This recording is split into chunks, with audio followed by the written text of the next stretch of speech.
In the split second between a gunshot and a hero's choice, single father Ethan Hayes threw himself in front of a bullet meant for a stranger's child, forever changing 4 lives in ways none of them could imagine.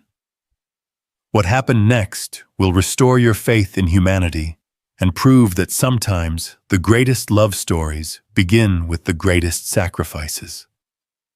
Welcome to another incredible true story that will take you on an emotional roller coaster. Stay with me until the very end to see how this remarkable tale unfolds, and please comment below with your city so I can see how far this story has traveled around the world. The autumn sun hung low over Denver's Riverside Park, casting long shadows across the playground, where children's laughter echoed against the crisp October air. It was 4:30 p.m. on a Tuesday, that magical hour, when the day shift workers had gone home and the evening crowd hadn't yet arrived. The perfect time for a single father to steal a few precious moments with his son. Ethan Hayes sat on a weathered wooden bench, his calloused hands wrapped around a lukewarm cup of coffee from the gas station down the street. At 34, he looked older than his years. The weight of widowhood had carved lines around his green eyes, and his brown hair, once meticulously styled for his corporate job, now fell in unruly waves that he rarely bothered to tame. His work boots were caked with dried concrete. His jeans bore the honest stains of manual labor, and his flannel shirt, one of the few things he'd kept from his old life, hung loose on his now lean frame. Dad, watch this!" 8-year-old Liam Hayes called out from the soccer field, his voice bright with the kind of pure joy that seemed to have become rarer since his mother's death 2 years ago. The boy had inherited his father's green eyes, but his mother's infectious smile, the one that could light up a room and make even the darkest days seem manageable. Ethan forced a smile and raised his coffee cup in acknowledgement. "Show me what you've got, buddy." Liam dribbled the worn soccer ball between orange cones that other kids had abandoned, his tongue poking out in concentration, the same way his mother used to do when she was focused on something important. Sarah. Even thinking her name still felt like pressing on a fresh bruise. 2 years, 3 months, and 16 days since the cancer had taken her, and Ethan still caught himself looking for her, in crowds, still reached for her side of the bed, in those drowsy moments between sleep and waking. The construction job at Morrison & Associates wasn't glamorous, but it paid the bills and let him pick up Liam from school most days. It was a far cry from his former life as a marketing executive at a tech startup, but that world had belonged to a different Ethan, one who had a partner to share the load, who could stay late at the office knowing Sarah was handling dinner and homework and bedtime stories. "Nice footwork, Liam," Ethan called out, genuinely impressed, as his son executed a move he'd been practicing for weeks. Across the playground, another parent sat on a bench, about 50 feet away, though she was clearly in a different world entirely. Isabella Grant, though Ethan didn't know her name yet, was speaking rapidly into her Bluetooth headset, her manicured fingers flying across the screen of her phone. At 31, she carried herself with the kind of confidence that came from climbing corporate ladders in designer heels. Her long black hair was pulled back in a perfect chignon, not a strand out of place despite the October breeze. Her charcoal gray business suit probably cost more than Ethan made in a month, and her posture screamed success, spine straight, shoulders back, ready to take on the world. "No, Marcus, that's not what we discussed," she said into her headset, her voice sharp with frustration. "The quarterly projections need to reflect the Seattle expansion, not—" A flash of pink caught the corner of her eye. Her daughter Chloe had wandered further from the playground equipment than Isabella usually allowed. The 6-year-old was a tiny replica of her mother, with the same dark hair and olive skin. But where Isabella projected controlled power, Chloe radiated uninhibited joy. She was chasing a butterfly, her pink dress fluttering as she spun in circles, completely oblivious to the fact that she was moving closer to the park's edge where it bordered the busy street. "Chloe! Sweetheart, stay where I can see you," Isabella called out, though her attention was still divided between her daughter and the voice in her earpiece. "Mom, look, it's so pretty," Chloe called back, continuing her pursuit of the elusive butterfly. Isabella glanced at her daughter and made a quick calculation. Chloe was still within the park boundaries. There were other parents around, and this call with the Seattle team couldn't wait. The merger she'd been working on for 6 months hung in the balance, and as the CEO of Grant Industries, she couldn't afford to let personal distractions derail a multi-million-dollar deal. "5 more minutes, baby," she said, then returned to her call. "Marcus, are you still there? The numbers from Q3 don't add up." Ethan watched the scene with a mixture of judgment and understanding. He'd been that parent once, the one trying to balance urgent work calls with parenting duties, always feeling like he was failing at both. The corporate world didn't stop for scraped knees or soccer practice, and he'd learned that lesson the hard way. Even now, with his much simpler job, he struggled to give Liam the attention the boy deserved while dealing with his own grief and the practical demands of single parenthood. "Dad, did you see that goal?" Liam jogged over slightly out of breath, his cheeks flushed with exertion and pride. "I did, buddy. That was incredible." Ethan ruffled his son's sweaty hair. "Your mom would have been so proud." Liam's expression sobered for a moment, that brief shadow that crossed his face whenever his mother was mentioned. But then, with the resilience that amazed Ethan every day, the boy's smile returned. "Do you think she can see me play from heaven?" Liam asked, settling onto the bench beside his father. Ethan's throat tightened. These questions never got easier. "I think she sees everything you do, buddy, and I think she's cheering louder than anyone." They sat in comfortable silence for a moment, watching other families enjoy the playground. A mother pushed her toddler on the swing set, while the little one shrieked with delight. 2 older boys played an intense game of tag around the jungle gym. The woman in the business suit continued her phone call, while her daughter had moved on from butterfly chasing to collecting colorful autumn leaves. It was the kind of ordinary, peaceful moment that Ethan had learned to treasure. No schedule, to keep no deadlines, to meet just him and his son, sharing space in the world. These were the moments that made the struggle worthwhile, that reminded him why he'd chosen a simpler life over the corporate chaos that had once defined him. "Can we stay a little longer?" Liam asked, already knowing the answer, but hoping anyway. "Just a few more minutes," Ethan said, checking his watch.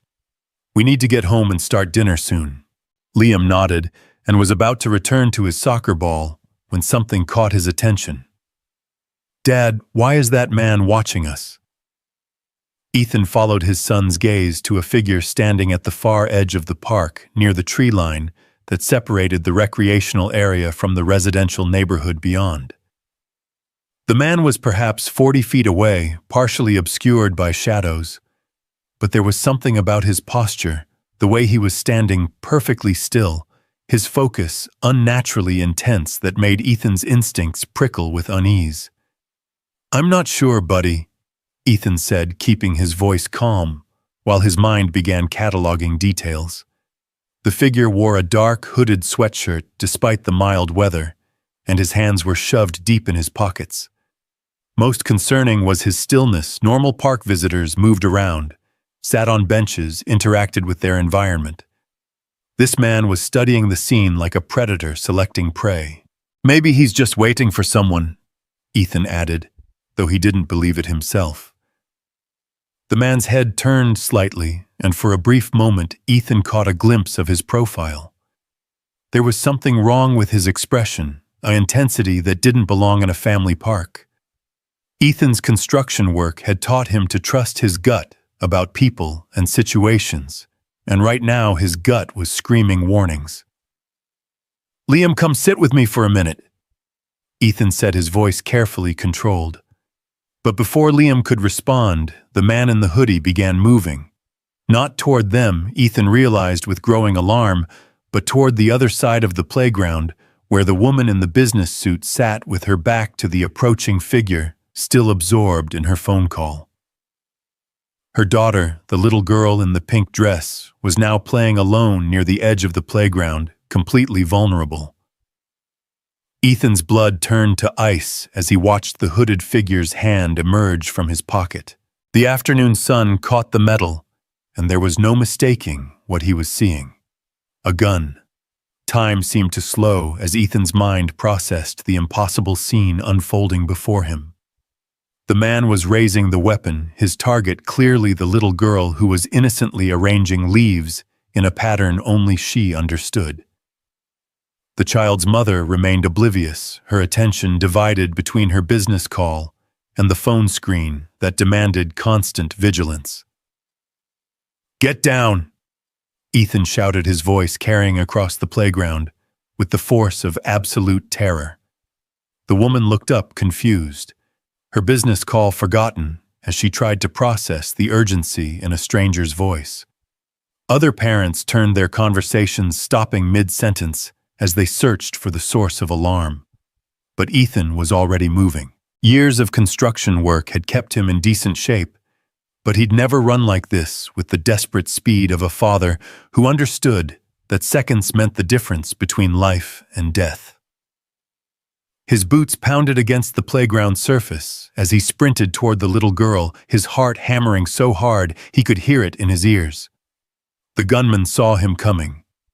For a split second, their eyes met across the playground, and Ethan saw something that would haunt him forever. Cold calculation mixed with desperate determination. This wasn't a random act of violence. This was personal, planned, intentional. "Chloe!" The woman in the business suit screamed, finally understanding the danger, as she leaped from her bench and began running toward her daughter. But she was too far away. They were all too far away, except Ethan. He reached the little girl just as the gunman steadied his aim.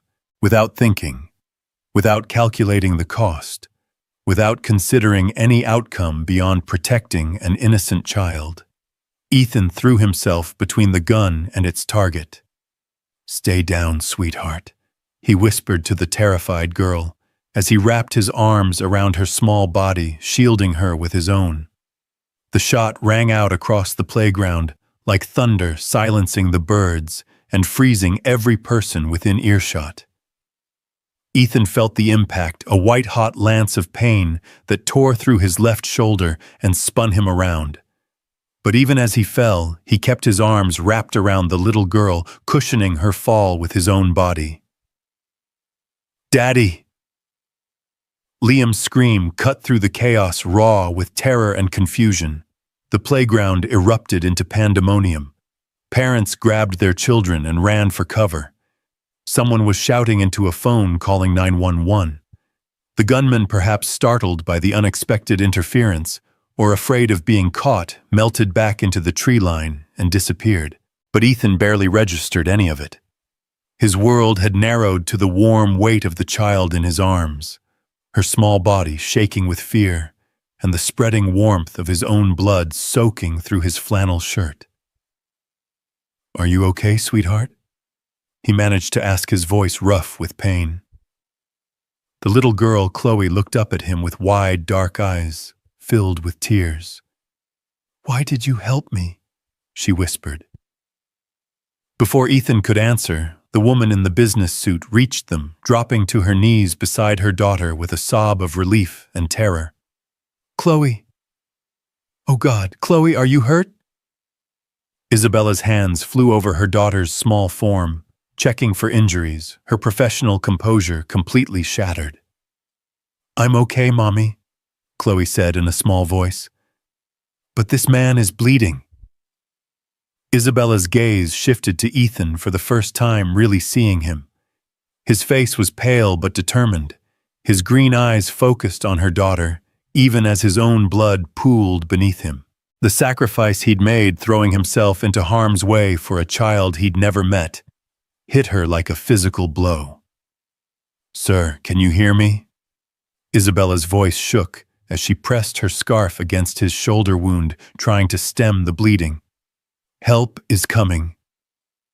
Ethan nodded weakly, then turned his head to search the playground. Liam, where's my son? I'm here, Dad, I'm here. Liam appeared at his father's side, tears streaming down his face. At 8 years old, he was trying to be brave, but the sight of his father's blood had stripped away his childhood composure. I'm okay, buddy, Ethan said, though speaking was becoming more difficult. Just a scratch. You're not okay, Liam sobbed. There's so much blood. Isabella looked between father and son, understanding dawning. This man, this stranger, had a child of his own at the playground. He'd left his own son vulnerable to save hers. The magnitude of his sacrifice made her chest tight with emotion she couldn't name. What's your name? She asked Ethan urgently. Ethan Hayes, he managed. This is my son, Liam. I'm Isabella Grant, she said, maintaining pressure on his wound. And this is Chloe. Mr. Hayes, I need you to stay awake for me, okay? The ambulance is coming. The wail of sirens was growing louder, mixing with the sound of confused voices and crying children.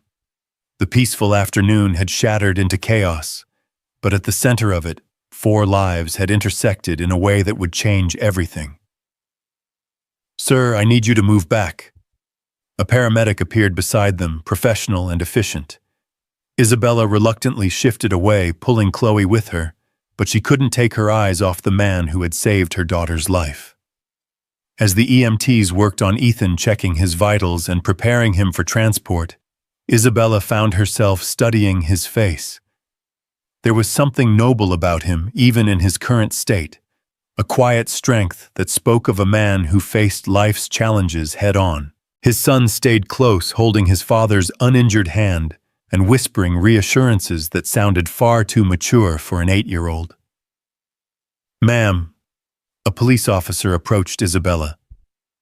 I need to ask you some questions about what happened here.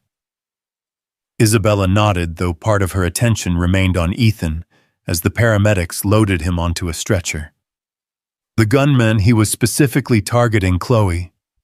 This wasn't random. The officer's expression sharpened. What makes you say that? The way he moved, the way he aimed. He wasn't shooting at the playground in general, he was shooting at my daughter. Isabella's voice was steady, but her hands were shaking as she held Chloe close. Do you have any idea who might want to hurt your family? Isabella's jaw tightened. She had ideas, terrible, complicated ideas that she'd hoped would never materialize into real danger. But those were conversations for later, when her daughter was safe, and the man who'd saved her life was out of surgery. I need to go to the hospital, she said instead. Mr. Hayes, Ethan, he saved Chloe's life. I need to make sure he's okay. Ma'am, we really need to discuss. Officer. Isabella's voice carried the authority of someone accustomed to making million-dollar decisions under pressure. That man took a bullet meant for my daughter. Whatever questions you have can wait until I know he's going to survive. The paramedics were wheeling Ethan toward the ambulance, with young Liam running alongside the stretcher, his face streaked with tears. Wait, Isabella called out, hurrying to catch up. Liam, sweetheart. The boy looked up at her with eyes that held too much pain for someone so young. Would you like to ride with your dad to the hospital? She asked gently. I can follow in my car with Chloe. Liam nodded eagerly, and Isabella quickly spoke to the lead paramedic, using her tone and bearing to communicate that this was not a request. Money and influence had their privileges, and she intended to use every advantage she had to help this family. As the ambulance pulled away, Isabella stood in the parking lot holding her daughter, watching the vehicle disappear into traffic. Around them, the playground was being cordoned off with yellow tape, and other parents were being interviewed by police. The normal rhythms of the day had been completely disrupted, replaced by the aftermath of violence and the beginning of something neither Isabella nor Ethan could have anticipated. "Mommy," Chloe said quietly, "will the nice man be okay?" Isabella looked down at her daughter, her beautiful, alive, unharmed daughter, and felt tears threaten for the first time since the shooting. "I don't know, sweetheart, but we're going to do everything we can to help him." As they walked to Isabella's BMW, Chloe asked, "Why did he save me? He doesn't even know me." It was a question that would echo in Isabella's mind for weeks to come. Why had a complete stranger risked everything for her child? What kind of man makes that choice without hesitation? And what did she owe someone who had given so much? The answers to those questions would reshape 4 lives in ways none of them could imagine. But for now, Isabella had simpler priorities: get to the hospital, make sure Ethan Hayes survived, and figure out how to protect both their families from whoever had tried to turn an ordinary Tuesday afternoon into a tragedy. The drive to Denver General Hospital took 22 minutes in rush-hour traffic. 22 minutes for Isabella to call her assistant and cancel the rest of her day. 22 minutes to hold her daughter and marvel at the miracle of her continued existence. 22 minutes to think about the stranger who had placed himself between a bullet and a child he'd never met.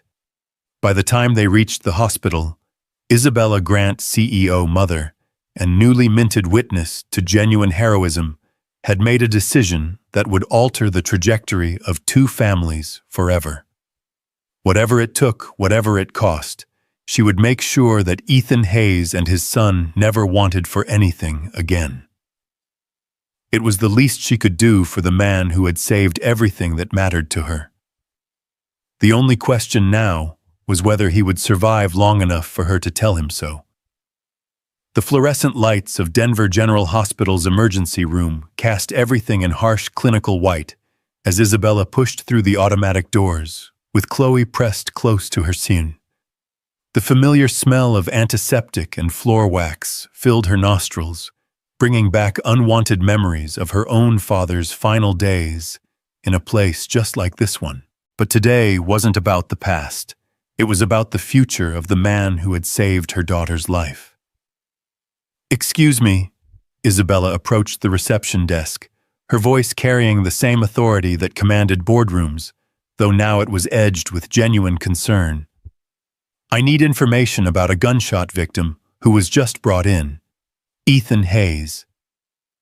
The nurse, a middle-aged woman with kind eyes and graying hair pulled back in a practical ponytail, looked up from her computer screen. "Are you family?" "No, but," Isabella started, then stopped. In the corporate world, she could name-drop and influence her way past most obstacles, but hospital privacy laws were different. More importantly, she realized she didn't want to use her power here. This wasn't about what Isabella Grant, the CEO, could demand. This was about what one human being owed another. "He saved my daughter's life," she said simply. "A gunman tried to shoot her at the playground, and Mr. Hayes threw himself in front of the bullet. His son is with him, and I promised I'd make sure they were okay." The nurse's expression softened immediately. "Oh, honey, you're talking about the hero from Riverside Park. Word travels fast around here. Let me see what I can tell you." She typed rapidly, her fingers flying across the keyboard with the efficiency of someone who'd been doing this job for decades. "He's in surgery right now. Dr. Martinez is the trauma surgeon, one of the best we have. The bullet went through his left shoulder, missed the major arteries, but did some muscle and nerve damage. He's going to need extensive physical therapy, but he should make a full recovery." Isabella felt a weight she hadn't realized she was carrying lift from her chest. "And his son Liam. The little boy is in the family waiting area on the 3rd floor. Social services sent someone to sit with him since there's no other family listed on the emergency contact form." The nurse's voice grew gentler. "Poor little guy has been through enough for one day. Room 314 if you want to check on him. Thank you, Isabella said, meaning it more than she'd meant anything in a long time. The elevator ride to the third floor felt interminable, even though it only took 30 seconds. Chloe had been unusually quiet since they'd arrived at the hospital, her small hand gripping Isabella's with surprising strength. As they walked down the corridor toward room 314, Isabella could hear a woman's voice speaking in soothing tones, interspersed with the quiet responses of a child trying very hard to be brave. Isabella knocked softly on the doorframe before entering. Inside, she found Liam Hayes sitting in an oversized chair that made him look even smaller than his 8 years, his legs dangling several inches from the floor. A social worker, a young woman with a gentle face and a cardigan that had seen better days, sat beside him, speaking quietly. "Liam," Isabella said softly. The boy looked up and Isabella's heart broke a little at the sight of his red-rimmed eyes and the way he was clutching a soccer ball like a lifeline. This was the child whose father had been willing to die for a stranger, and now he was alone in a sterile hospital room with people he'd never met. "You're the lady from the playground," Liam said, his voice small but steady. "Is your little girl okay?" The question nearly undid Isabella completely. Here was a child whose father was in surgery, whose world had been turned upside down, and his first concern was for someone else's welfare. The apple clearly hadn't fallen far from the tree. "She's perfectly fine because of your dad," Isabella said, settling into the chair across from him. "Chloe, can you say hi to Liam?" Chloe, who had been hiding behind her mother's legs, peeked out shyly. "Hi," she whispered. "Are you sad?" Liam considered the question with the seriousness that children brought to important matters. "Yeah, I'm sad. But my dad always says being sad is okay, as long as you don't stay there forever." Isabella felt something shift in her chest. This child, this family, there was something special about them. Something that went beyond the obvious heroism of what had happened at the playground. "Mrs. Grant," the social worker stood up, extending her hand. "I'm Jennifer Walsh from Child Protective Services. Liam has been telling me about his father. It sounds like Mr. Hayes is a remarkable man." "He is," Isabella agreed. "What happens now?" "With Liam, I mean. Well, his father listed a neighbor as emergency contact, but she's out of town until tomorrow. Normally in a situation like this, we'd place him in temporary foster care until his father recovers, but no." The word came out sharper than Isabella intended. "I'm sorry, I didn't mean to interrupt, but that's not going to happen. Liam, would you like to stay with me and Chloe while your dad gets better?" Liam's eyes widened. "You'd let me do that, but you don't even know me." "Your father risked his life for my daughter without knowing her," Isabella pointed out. "I think that makes us more than strangers, don't you?" The social worker looked uncertain. "Mrs. Grant, while I appreciate the offer, there are procedures we have to follow. Background checks, home visits." "Then let's start them immediately," Isabella said, pulling out her phone. "I'm calling my attorney right now. We'll expedite whatever paperwork is necessary, but this child is not going into the system when there's a family willing and able to care for him." 20 minutes and 3 phone calls later, Isabella had mobilized her legal team, arranged for emergency background checks, and somehow convinced Jennifer Walsh that placing Liam with the family his father had saved was not only appropriate but probably therapeutic for everyone involved.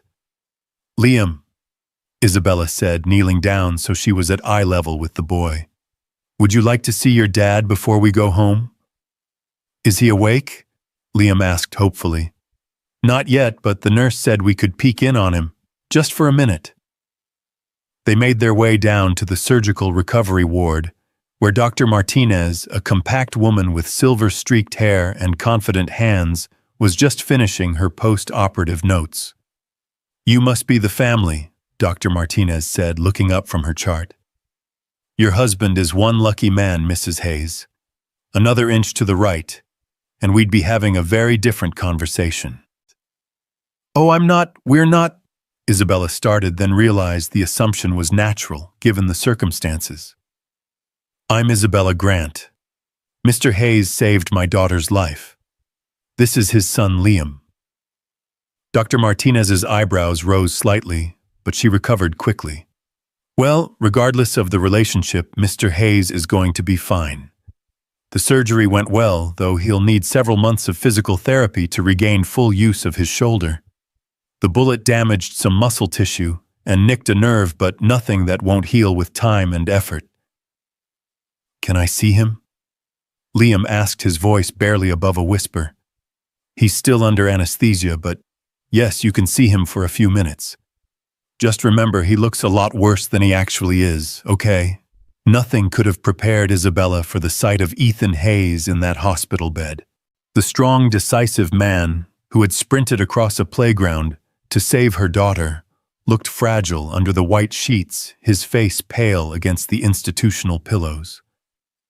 Monitors beeped steadily, tracking his vital signs, while an IV dripped fluid into his arm.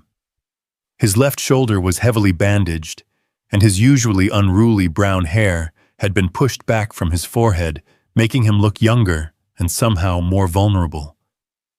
"Dad," Liam whispered, approaching the bed cautiously. Ethan's eyes fluttered open, unfocused at first, but gradually clearing as he registered his son's presence. "Hey, buddy," he said, his voice rough from the anesthesia. "You okay?" "I'm okay, Dad. Are you okay?" Ethan managed a weak smile. "I'm going to be fine. Just need to rest for a while." His gaze shifted to Isabella, who was standing near the foot of the bed with Chloe beside her. "Is your daughter—" "She's perfect," Isabella said quickly. "Not a scratch on her, thanks to you." "Good," Ethan said, his eyelids growing heavy again. "That's what matters." "Mr. Hayes," Isabella said urgently, sensing he was about to drift back to sleep. "I've asked Liam to stay with my family while you recover. I hope that's okay with you." Ethan's eyes snapped open again, more alert now. "You don't have to do that. Mrs. Grant, Isabella Grant. And yes, I do have to do this. You saved my daughter's life. It's the least I can do." "I can't accept—" Ethan started to protest, but Isabella held up a hand. "With respect, Mr. Hayes, you're in no position to argue right now. Liam needs somewhere to stay. I have plenty of room, and Chloe could use a friend. It's settled." Ethan looked at his son, who was nodding enthusiastically at the prospect of not having to go to strangers. "If you're sure it's not too much trouble." "It's no trouble at all," Isabella assured him. "Just focus on getting better. We'll take care of everything else." As they prepared to leave, Ethan caught Isabella's hand with his uninjured arm. "Mrs. Grant, why are you doing this?" Isabella looked down at their joined hands, his rough and calloused from honest work, hers soft and manicured from a life of privilege, and realized she didn't have an adequate answer. The truth was complicated, involving guilt and gratitude and something else she wasn't ready to name. "Because you're a good man, Ethan Hayes," she said simply. "And good men are rare." The drive to Isabella's house in Cherry Hills Village was a study in contrasts. Her BMW's leather interior was a far cry from the worn seats of Ethan's pickup truck, and the neighborhood she called home featured mansions hidden behind gates and perfectly manicured lawns that probably cost more to maintain than most people made in a year. "Whoa!" Liam breathed as they pulled through the electronic gates and up the circular driveway. "You live here?" "We do," Isabella said suddenly, seeing her home through the eyes of a child who'd grown up in a modest apartment. The house was impressive, a sprawling contemporary design, with floor-to-ceiling windows and clean lines that spoke of expensive architectural vision. But as they approached the front door, she found herself wondering if it would feel welcoming to a little boy who'd just watched his father get shot. "Don't worry," Chloe said to Liam as they got out of the car. "It's not scary inside. Mommy just likes everything to look fancy." Isabella bit back a smile at her daughter's matter-of-fact assessment, out of the mouths of babes. The interior of the house was exactly what one might expect from a successful CEO who'd hired one of Denver's top interior designers. Everything was beautiful, expensive, and perfectly coordinated. The living room featured a white sectional sofa that had never seen a juice spill, a glass coffee table that reflected light from a chandelier that probably cost more than most cars, and abstract art that looked impressive but cold. "Are you sure I can touch stuff?" Liam asked, standing in the foyer like he was afraid his very presence might break something valuable. "Of course you can," Isabella said, though she realized with a start that she'd never actually had to consider what her house would be like for children. Chloe had grown up in this environment, learning from infancy to be careful around expensive things. But Liam came from a different world, one where furniture was meant to be lived on, not admired. "Come on," Chloe said, grabbing Liam's hand. "I'll show you my room. Do you want to see my dollhouse? It's as big as a real house." As the children ran upstairs, their voices echoing in the high-ceilinged space, Isabella found herself alone in her perfect, sterile living room for the first time in years. When had her home become a showcase instead of a sanctuary? When had she prioritized aesthetics over comfort? Her phone rang, jarring her from her contemplation. Marcus Chen, her second-in-command at Grant Industries, appeared on the caller ID. "Isabella, where are you? The Seattle team has been waiting for 2 hours for the conference call." Isabella closed her eyes, remembering the business world she'd abandoned at the playground. "Cancel it, Marcus. Reschedule everything for tomorrow." "Cancel it, Isabella. This is the Hartley merger. We can't just—" "Marcus," Isabella said, her voice carrying the tone that had made her one of the youngest female CEOs in Denver. "A man took a bullet saving my daughter's life today. His 8-year-old son is staying with us while he recovers. The merger can wait 24 hours. There was silence on the other end of the line. Marcus had worked for Isabella for 3 years, and he'd never heard her prioritize anything above business. "Are you and Chloe okay?" he asked finally. "We're alive because a stranger decided our lives were worth saving," Isabella said. "So no, Marcus, I'm not okay. But I will be. Handle the Seattle situation, and we'll reconvene tomorrow morning." She hung up before he could protest further, and stood in her living room, listening to the sounds of children playing upstairs. When was the last time her house had echoed with laughter instead of business calls? When was the last time she'd put her daughter's needs, or anyone's needs, ahead of a deal? "Mrs. Grant!" Liam appeared at the top of the stairs, looking uncertain. "Chloe wants to know if I can eat dinner with you guys. I told her I should probably just have a sandwich or something." "Liam Hayes," Isabella said, looking up at him with a smile that felt more genuine than any expression she'd worn in months. "You're not a guest here. You're family now for as long as you need to be. And family eats dinner together." She'd intended it as a simple kindness, but the words hit her with unexpected force. Family. When had her own family become so small, so isolated? She and Chloe moved through their days like two ships passing in an elegantly appointed night. Isabella focused on conference calls and acquisition deals. Chloe shuttled between school and activities by a rotation of nannies and drivers. "Pizza!" Chloe announced, running down the stairs with Liam close behind. "Can we have pizza for dinner, please?" Isabella started to suggest something healthier, something more appropriate for a Tuesday evening, grilled salmon perhaps, or the organic chicken breast her housekeeper usually prepared. But then she looked at Liam's face, still bearing the traces of the afternoon's trauma, and made an executive decision that had nothing to do with nutrition and everything to do with comfort. "Pizza sounds perfect," she said, pulling out her phone. "What kind do you like, Liam?" "Pepperoni," he said shyly, as if admitting to a guilty pleasure. "Pepperoni it is, and maybe some of those garlic knots that Chloe loves." As she placed the order, Isabella realized she couldn't remember the last time she'd eaten takeout pizza. Her usual dinners were either business meals at expensive restaurants or carefully planned affairs prepared by her housekeeper. But watching Liam and Chloe build a fort out of couch cushions in her pristine living room, she found herself looking forward to greasy pizza and the kind of mess that came with children being children. The pizza arrived 45 minutes later, and they ate it sitting on the floor of the family room. A space Isabella rarely used because it felt too casual for entertaining clients. But with two children spreading napkins on the coffee table and arguing good-naturedly about whether pineapple belonged on pizza, the room suddenly felt like what it was supposed to be, a place where families gathered.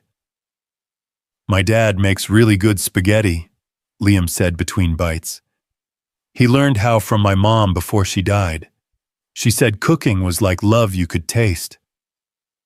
The casual mention of his mother's death hit Isabella like a physical blow. She'd been so focused on the immediate crisis that she hadn't fully processed what Liam's life had been like before today. This was a child who'd already lost one parent, and this afternoon he'd come terrifyingly close to losing the other. "Tell me about your mom," Isabella said gently. Liam's face lit up with the kind of pure joy that came from being invited to share a treasured memory. "She was the best mom ever.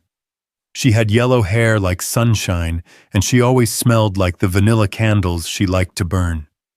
She used to read me stories every night, and she did all the voices different. When she got sick, Dad tried to do the voices too, but he wasn't very good at it." Liam giggled at the memory. "She said he sounded like a frog trying to be a princess." "She sounds wonderful," Isabella said, and meant it. "She was. Dad says she's watching me from heaven, but sometimes I wish she could watch from here instead." Liam's matter-of-fact delivery made the statement even more heartbreaking. "I lost my dad when I was about your age," Isabella found herself saying. "It's hard, isn't it? Missing someone that much." Liam nodded solemnly. "But Dad says missing people means you loved them a lot, so it's kind of like keeping them with you." Isabella felt tears threaten for the second time that day. This 8-year-old boy and his father had found a way to transform grief into something bearable, something that honored love instead of drowning in loss. It was a lesson she'd never learned from her own losses. "Your dad sounds like a very wise man," she said. "He is," Liam agreed. "He always knows what to say when I'm scared or sad.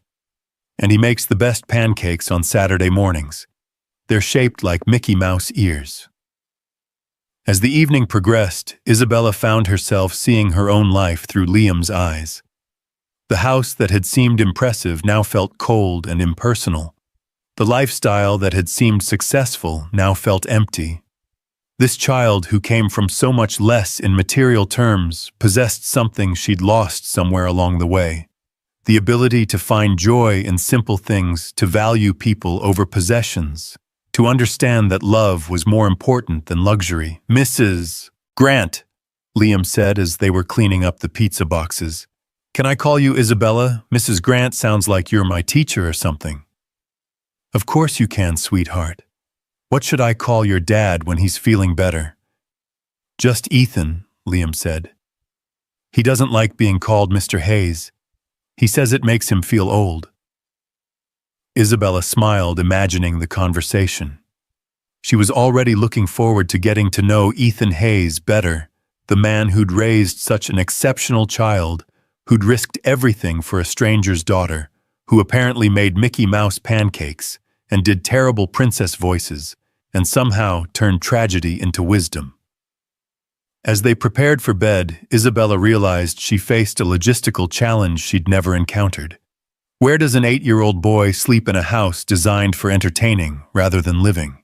Her guest rooms were decorated in neutral tones and featured expensive furniture that wasn't exactly child-friendly. "Liam can sleep in my room," Chloe announced, solving the problem with 6-year-old logic. "I have a trundle bed that pulls out from under my big bed. It's for sleepovers." Isabella had forgotten about the trundle bed purchased 2 years ago, when Chloe had begged for the ability to have friends sleep over. It had been used exactly once for a playdate that had ended early when the other child became homesick. "Would that be okay with you, Liam?" Isabella asked. Liam nodded eagerly. "I've never had a sleepover before. Dad always said maybe when I was older."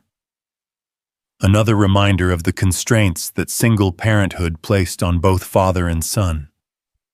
Ethan was probably protective about whom Liam spent time with, careful about situations he couldn't control. The thought of him lying in a hospital bed worrying about his son's safety and happiness made Isabella more determined than ever to make this arrangement work. Getting 2 excited children ready for bed proved more challenging than negotiating million-dollar acquisitions.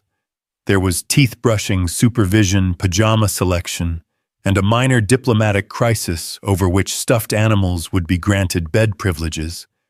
But eventually, both children were settled in Chloe's room, whispering and giggling in the darkness like old friends rather than children who'd met hours earlier.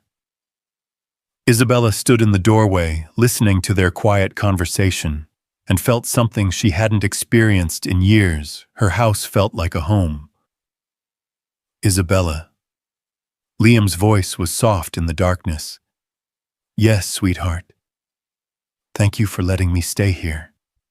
And thank you for making sure my dad is okay." "You don't need to thank me, Liam. We're going to take care of each other now, okay?" "Okay," he whispered. "That's what families do." As Isabella finally made her way to her own bedroom, Liam's words echoed in her mind. That's what families do. When had she stopped thinking of family as something you create rather than something you inherit?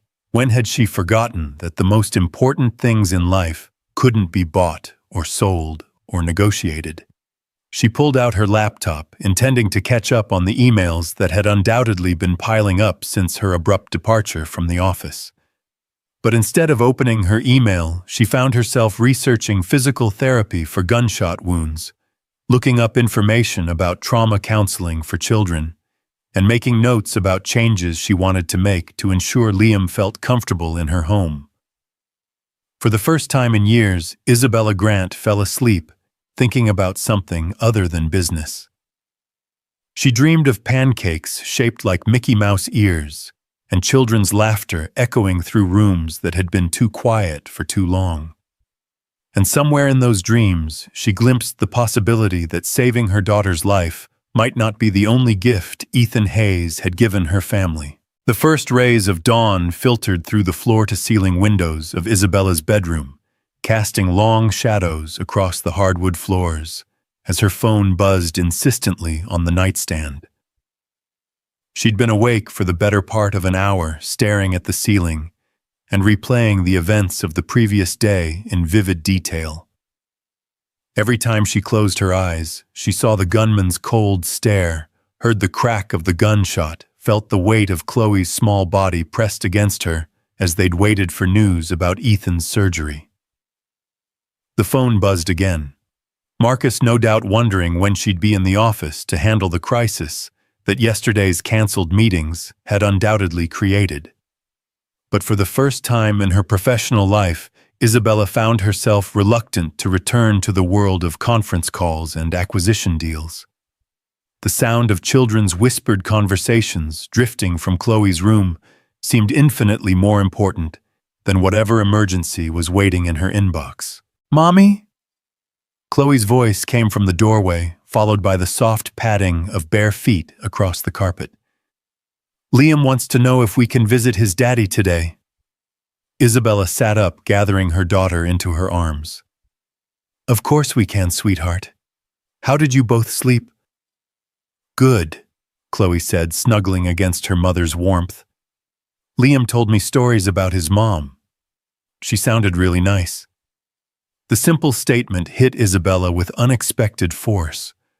While she'd been building her empire and climbing corporate ladders, this 8-year-old boy had been learning to navigate loss and grief with a wisdom that shamed her own emotional intelligence. What stories would Chloe tell about her own childhood? Would they involve missed bedtimes due to conference calls, canceled vacations, because of urgent deals, a mother who was physically present but emotionally absent? She was nice, Isabella said softly. And Liam is lucky to have a daddy who keeps her memory alive. Are we lucky too? Chloe asked, with the directness that only children possessed. What do you mean, baby? Are we lucky that Liam's daddy saved me? Are we lucky that Liam is staying with us? Isabella considered the question seriously. 24 hours ago, her life had been predictable, controlled, insulated from the messiness of real human emotion. Now she was responsible for a traumatized child whose father was lying in a hospital bed, and somehow it felt like the most natural thing in the world. Yes, she said finally. I think we're very lucky indeed. The morning routine at the Grant household had never included an 8-year-old boy who insisted on making his own bed with military precision and asked politely if he could help with breakfast. Isabella watched from the kitchen doorway as Liam carefully arranged throw pillows on the couch. He'd slept on his small face, serious with concentration. You don't have to do that, sweetheart, she said, approaching with a cup of coffee that had gone cold while she'd been fielding increasingly urgent texts from her office. My dad always says leaving a place better than you found it is good manners, Liam replied, adjusting a pillow that was already perfectly straight. And you're being so nice to let me stay here. Isabella felt that familiar tightening in her chest that seemed to accompany every interaction with this remarkable child. Liam, this is your home now for as long as you need it. You don't have to earn your place here by being perfect. Liam looked up at her with those green eyes that were so like his father's, filled with a maturity that no 8-year-old should possess.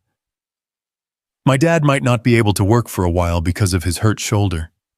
He's going to worry about money and rent and stuff. He always worries about taking care of me.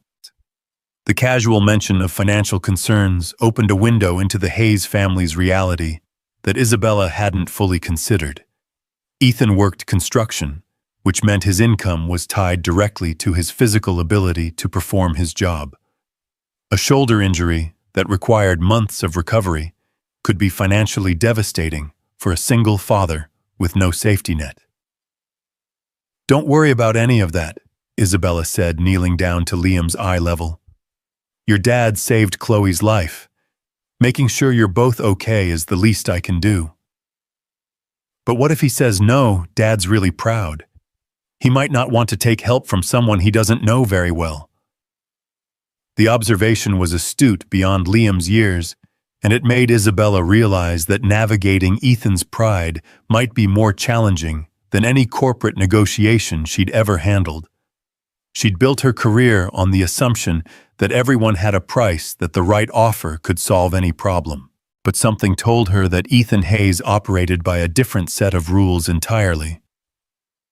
Then we'll just have to be very convincing, she said, with a smile that felt more genuine than any expression she'd worn in recent memory. The drive to Denver General took them through neighborhoods that Isabella rarely saw from ground level. Her usual route between home and office was a carefully curated path through the city's most prosperous areas. But this morning, they passed through communities where children played in small front yards and adults sat on porches that had seen better days. It was a reminder that Denver existed beyond the sanitized bubble of Cherry Hills Village and downtown high-rises. That's where I go to school, Liam said, pointing to a modest brick building with a chain-link fence around a small playground. Roosevelt Elementary. My teacher, Mrs. Patterson, is really nice. She helped me when I was sad about my mom. Isabella made a mental note to call the school and arrange for Liam's temporary absence, another item on a growing list of practical considerations she'd never had to navigate. When was the last time she'd dealt with anything more complicated than scheduling conflicts and stock options? "What's your favorite subject?" Chloe asked from her car seat, genuinely curious about her new friend's academic life. "Reading," Liam said without hesitation. "I like stories about kids who go on adventures and save the day. My dad says maybe I'll write books someday." "That would be so cool." Chloe bounced in her seat with enthusiasm. "I want to be a veterinarian and take care of puppies and kitties." Isabella listened to their conversation with growing amazement. When had Chloe expressed interest in becoming a veterinarian? How many of her daughter's dreams and aspirations had she missed while buried in quarterly reports and merger documents? The hospital parking garage was nearly full, requiring several loops before they found a space on the 4th level. As they walked toward the elevators, Isabella noticed Liam's steps growing slower, his earlier enthusiasm replaced by visible anxiety. "You okay, buddy?" she asked unconsciously, adopting the gentle tone she'd heard Ethan use with his son. "What if he looks worse today? What if he's in a lot of pain?" Liam's voice was small, betraying the fear he'd been trying so hard to hide. Isabella stopped walking and knelt down, placing her hands on Liam's shoulders. "Your dad is going to be okay. The doctors said so, and they wouldn't lie about something that important. He might be uncomfortable and he might look tired, but he's getting stronger every hour." "How do you know?" Liam asked, his green eyes searching her face for reassurance. "Because your dad is one of the strongest men I've ever met," Isabella said, surprising herself with the conviction in her voice. "Not just physically strong, but strong in here." She placed her hand over her heart. "And men like that don't give up, especially when they have someone like you counting on them." The pediatric floor of Denver General had been designed with children in mind. Colorful murals covered the walls depicting underwater scenes and magical forests populated by friendly creatures. The nurses' station was shaped like a castle, and there were play areas scattered throughout the corridors. But despite the cheerful atmosphere, Isabella could feel the weight of worry that permeated the space. Families dealing with illness and injury, children facing challenges no child should have to face. Ethan's room was on the surgical recovery floor, a more sterile environment, where the focus was on healing rather than entertainment. As they approached room 408, Isabella felt her own anxiety spike. What if Liam was right? What if Ethan looked worse today? What if the confident prognosis they'd received yesterday had been overly optimistic? "Dad?" Liam knocked softly on the doorframe before entering, his voice hopeful but tentative. Ethan was awake, propped up in bed with his left arm immobilized in a sling that looked like a complex engineering project. His color was better than it had been the previous evening, though the pain medication had given his eyes a slightly unfocused quality. When he saw his son, his face transformed with a smile that made him look years younger. "Hey there, Superman," Ethan said, his voice stronger than Isabella had expected. "How's my boy?" "I'm good, Dad. Are you feeling better?" Liam approached the bed cautiously, as if afraid that moving too quickly might cause additional harm. "Much better," Ethan assured him, extending his uninjured arm for a careful hug. "Dr. Martinez says I'm healing ahead of schedule, probably because I have the best motivation in the world to get better." Isabella watched the reunion from the doorway, Chloe's hand clasped firmly in her own. There was something profoundly moving about the tenderness between father and son, the way they communicated as much through touch and expression as through words. It was a bond forged by shared loss and mutual dependence, strengthened by the kind of love that asked for nothing in return. "Mrs. Grant," Ethan said, noticing her presence. "Isabella, thank you for bringing him." "Of course," Isabella said, stepping into the room. "How are you feeling?" "Really?" Ethan's smile became slightly rueful. "Like I got shot, honestly. But the doctors say I was lucky. The bullet went clean through without hitting anything vital. I'll need physical therapy, but they expect a full recovery." "That's wonderful news," Isabella said, meaning it completely. "When do they think you'll be able to go home?" "Tomorrow, if everything continues to progress well. Which brings up something I need to discuss with you." Ethan's expression grew serious. "I can't possibly accept your generous offer to let Liam stay with you. It's too much to ask of someone I barely know." Isabella had been expecting this conversation, had prepared for Ethan's pride to complicate what seemed like a simple solution to a complex problem. But hearing the actual words triggered a response she hadn't anticipated, a fierce, protective instinct that surprised her with its intensity. "Mr. Hayes, Ethan, with respect, you're not asking anything of me. I'm offering. There's a difference."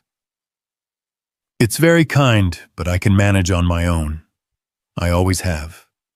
"Dad," Liam interrupted, his voice carrying a note of gentle reproach.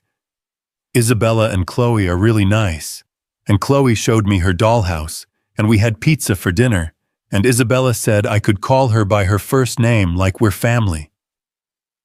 Ethan's gaze shifted between his son and Isabella, clearly wrestling with pride, practicality, and something else that Isabella couldn't quite identify. "Liam, could you and Chloe go see if there's anything interesting in that gift shop we passed in the lobby? I need to talk to Mrs. Grant for a few minutes." The children left reluctantly, Liam casting worried glances over his shoulder, as if afraid that adult conversations might lead to decisions he wouldn't like. When they were alone, Ethan's facade of strength slipped slightly, revealing the exhaustion and worry he'd been hiding from his son. "I appreciate what you're trying to do," he said quietly. "More than I can possibly express. But I can't accept charity even from someone whose daughter I helped." "This isn't charity," Isabella said, moving closer to his bed. "This is gratitude. This is one parent understanding what another parent would want in the same situation." "You don't understand," Ethan said, frustration creeping into his voice. "I'm a construction worker. I live paycheck to paycheck in a 2-bedroom apartment that's probably smaller than your closet. I drive a 15-year-old pickup truck and shop with coupons. What you're offering, it's not my world." Isabella studied his face, seeing past the pride to the fear underneath. This wasn't just about accepting help, it was about protecting his son from a lifestyle that would eventually have to end, about maintaining his role as provider and protector in a situation where he felt powerless. "What's my world then?" she asked quietly. Ethan blinked clearly, not expecting the question. "I don't know. Corporate boardrooms, I assume. Expensive restaurants. Private schools and country clubs." "Lonely," Isabella said simply. "My world is lonely, Ethan. I work 60-hour weeks and miss my daughter's bedtime more often than I make it. I have a house that looks like a magazine spread and feels about as warm. Yesterday, when that gunman was aiming at Chloe, do you know what I was thinking about? A conference call. A merger that seemed so important until I realized I might lose the only thing that actually matters." Ethan's expression softened slightly, but his resistance remained. "That doesn't change the fact that I can't provide for Liam the way you can provide for Chloe." "Can't you?" Isabella challenged. "In one day, your son has taught my daughter more about kindness and resilience than she's learned in 6 years of private tutoring and enrichment programs. You've raised a child who worries about other people's feelings, who says please and thank you without being reminded, who talks about his mother's death with grace and wisdom that would shame most adults? If that's not providing, I don't know what is. The silence stretched between them, filled with the ambient noise of the hospital, distant conversations, the soft beeping of monitors, the gentle hum of machinery that kept people alive and healing. Isabella could see the internal battle playing out on Ethan's face, pride warring with practicality, independence struggling against the reality of his situation. "The construction company has good insurance," he said finally. "The medical bills will be covered, but I won't be able to work for at least 6 weeks, probably longer. And even when I do go back, it'll be light duty for months. I've got about $300 in savings and rent due in 2 weeks." Well, the admission clearly cost him, this man who'd been taking care of himself and his son without asking for help from anyone. Isabella felt honored that he'd trusted her with the truth, even as her heart broke for the impossible position he found himself in. "So let me help," she said simply. "Not as charity, but as an investment. In Liam's future, in his education, in giving him the stability he needs while you heal." "And what do I give you in return?" Ethan asked, his green eyes intense with the need to maintain some sense of equity in the arrangement. Isabella considered the question seriously. What did she want from Ethan Hayes? What could a construction worker with a damaged shoulder possibly offer a woman who had everything money could buy? "Teach me how to be a better mother," she said finally. "Show me how to raise a child who thinks of others before himself, who finds joy in simple things, who faces loss with courage instead of bitterness. Show me how to make my house feel like a home." Ethan stared at her for a long moment, surprise replacing the wariness in his expression. "You think I'm a good father?" "I think you're an extraordinary father," Isabella said without hesitation. "And I think Liam is proof of that. He is pretty amazing, isn't he?" Ethan's smile was soft with pride and love. "Even when I feel like I'm failing him every day." "You're not failing him," Isabella said firmly. "You're giving him something I never learned how to give Chloe: your complete attention, your unconditional love, your time. Those are gifts that can't be bought." The door opened softly, and the children returned carrying small stuffed animals from the gift shop, a bear for Liam and a rabbit for Chloe. They were chattering animatedly about their selection process, apparently having bonded further over the shared experience of choosing the perfect comfort objects. "Dad, look what Isabella bought us." Liam held up his bear, which was brown and soft, and bore a remarkable resemblance to the one Isabella had glimpsed on his bed at home. "That was very thoughtful of her," Ethan said, his gaze meeting Isabella's with an expression she couldn't quite read. "Can we show Dad the pictures of your house?" Chloe asked Isabella excitedly. "I took some with your phone while Liam was picking out his bear." Isabella handed over her phone, watching as the children climbed carefully onto Ethan's bed to show him photos of their impromptu sleepover. The images were a revelation: her pristine living room transformed by pillow forts and pizza boxes, her formal dining room hosting a tea party with stuffed animals as guests, Chloe's room alive with the kind of chaos that came from children actually playing instead of posing for portraits. "Looks like you've been having quite an adventure," Ethan said to his son, though his eyes remained on the photos that showed his child at home in a world so different from their own. "It's like living in a castle," Liam said, with 8-year-old hyperbole. "But a nice castle where the princess is friendly and makes really good pancakes." "You made pancakes?" Ethan asked Isabella, surprise evident in his voice. "Mickey Mouse-shaped," Isabella confirmed, feeling absurdly proud of her morning's culinary achievement. "Though I have to admit yours probably taste better." "Probably not," Ethan said with a laugh that sounded more relaxed than anything she'd heard from him yet. "I'm not exactly a gourmet chef." Dr. Martinez chose that moment to enter for her afternoon rounds, bringing with her the brisk efficiency that Isabella was beginning to associate with medical professionals. After examining Ethan's wound and reviewing his chart, she pronounced herself satisfied with his progress.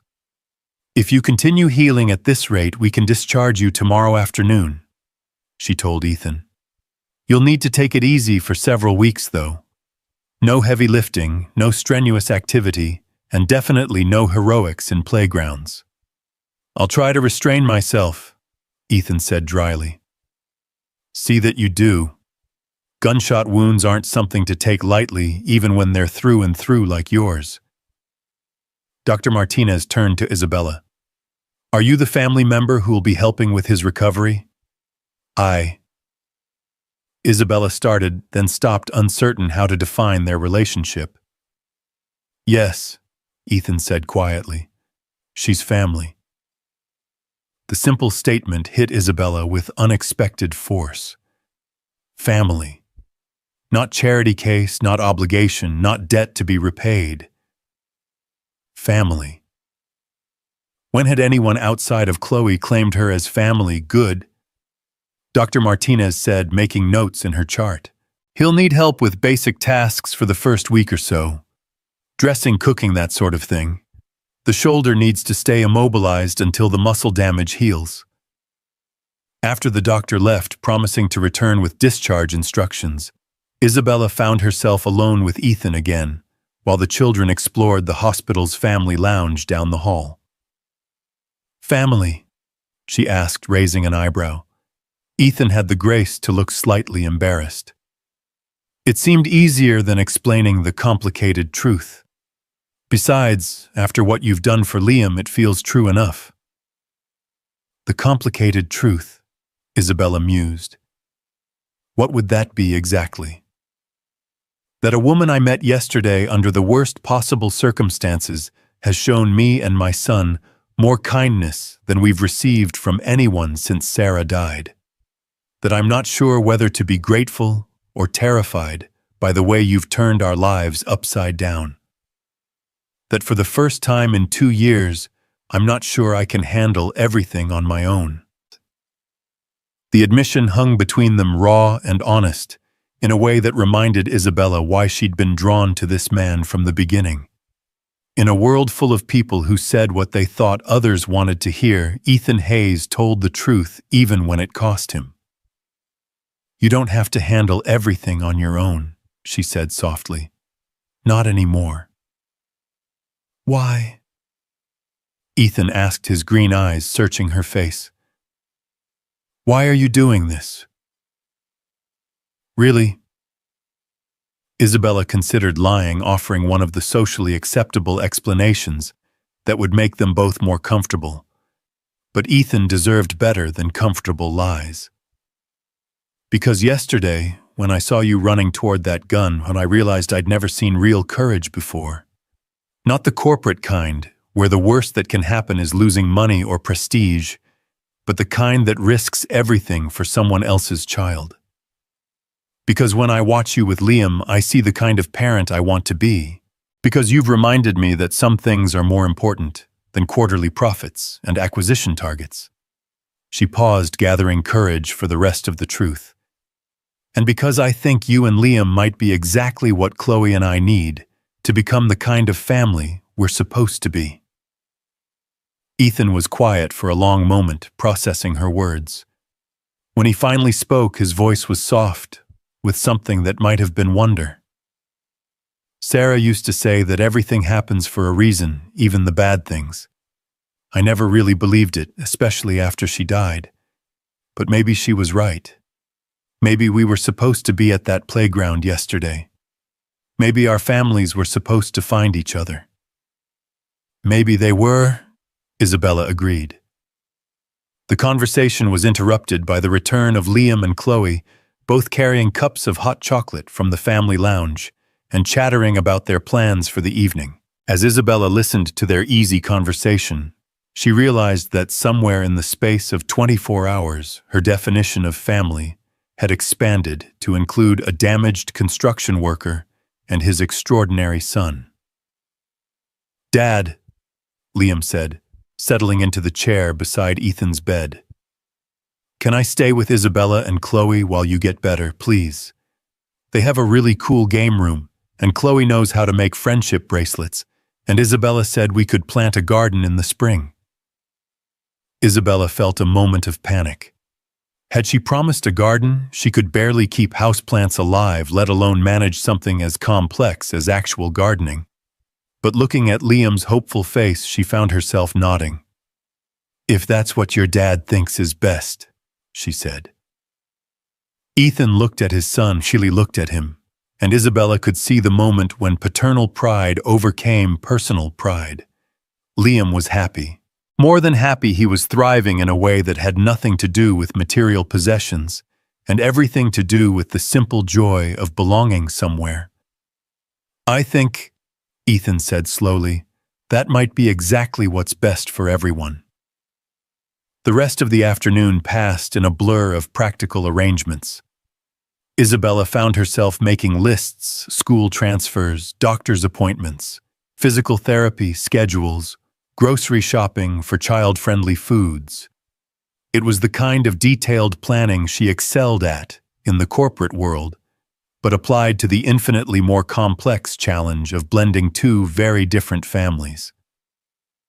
As visiting hours drew to a close, Isabella reluctantly began gathering their things. Tomorrow would bring new challenges, bringing Ethan home, figuring out sleeping arrangements, navigating the delicate balance between helping and hovering. But for now, it was enough to know that they were moving forward together. "Isabella," Ethan said, as they prepared to leave, "I need you to promise me something." "Anything," she said, meaning it. "If this becomes too much, if having us in your life becomes more trouble than it's worth, you'll tell me. I don't want Liam to get attached to something that isn't permanent." Isabella looked at him seriously, understanding the fear behind the request. He was protecting his son the only way he knew how, preparing for the possibility of another loss in a young life that had already seen too much. "Ethan," she said quietly, "I've spent the last 6 years building a company from the ground up.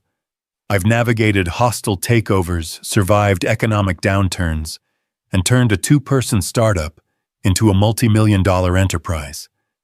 If I can do all that, I think I can handle figuring out how to be part of your family." It wasn't the promise he'd asked for, but it was the truth. And as they left the hospital together, 2 children chattering excitedly about tomorrow's adventures, one healing father and one CEO, who was beginning to understand that the most important mergers couldn't be negotiated in boardrooms. Isabella realized she was more committed to making this work than she'd ever been to any business deal. The drive home took them through the same neighborhoods they'd passed that morning, but everything looked different now. The modest houses with their small front yards no longer seemed foreign to Isabella. Instead, they looked like homes where families gathered for dinner, and children played in backyards, and parents worried about ordinary things like homework and bedtimes. It was a world she was slowly learning to navigate one day at a time. The next morning arrived with the kind of crisp October clarity that made everything seem possible. Isabella stood in her kitchen watching steam rise from her coffee cup, while mentally rehearsing the conversation she'd been dreading since she'd woken up. Marcus had called 3 times before 7 a.m., each voicemail more urgent than the last. The Seattle merger was hanging by a thread. The board was asking questions, and clients were starting to notice her absence from critical meetings. "Isabella." Liam appeared in the doorway, fully dressed despite the early hour. His hair was still damp from the shower, and he'd made his bed with the same military precision she'd witnessed the day before. "Is everything okay? You look worried." The observation stopped her cold. When had an 8-year-old learned to read adult emotions so accurately? When had she become so transparent that a child could see through her carefully constructed facade? "Just thinking about work stuff," she said, forcing a smile. "Nothing for you to worry about." My dad used to get that same look when bills came in the mail, Liam said matter-of-factly. He tried to hide it, but I could tell he was stressed about money and taking care of me. Isabella set down her coffee cup and knelt to Liam's eye level, struck once again by his emotional intelligence. Liam, I want you to listen to me very carefully. Money isn't something you need to worry about anymore, okay? Not for you, not for your dad. I have more than enough to take care of all of us. But what if your work gets mad at you for helping us? What if they fire you? The question revealed a depth of understanding about adult responsibilities that no child should possess. Liam had clearly been absorbing more of his father's stress than Ethan had realized, learning to anticipate problems and worry about outcomes beyond his control. Nobody's going to fire me, sweetheart, Isabella said gently. I own the company. That means I get to decide what's important. Oh, Liam said, processing this information. So you're like the boss of the bosses, something like that. Isabella agreed, unable to suppress a smile at his phrasing. That's cool. My dad says good bosses take care of their people. I bet you're a really good boss. The simple faith in his voice made Isabella's chest tight with emotion.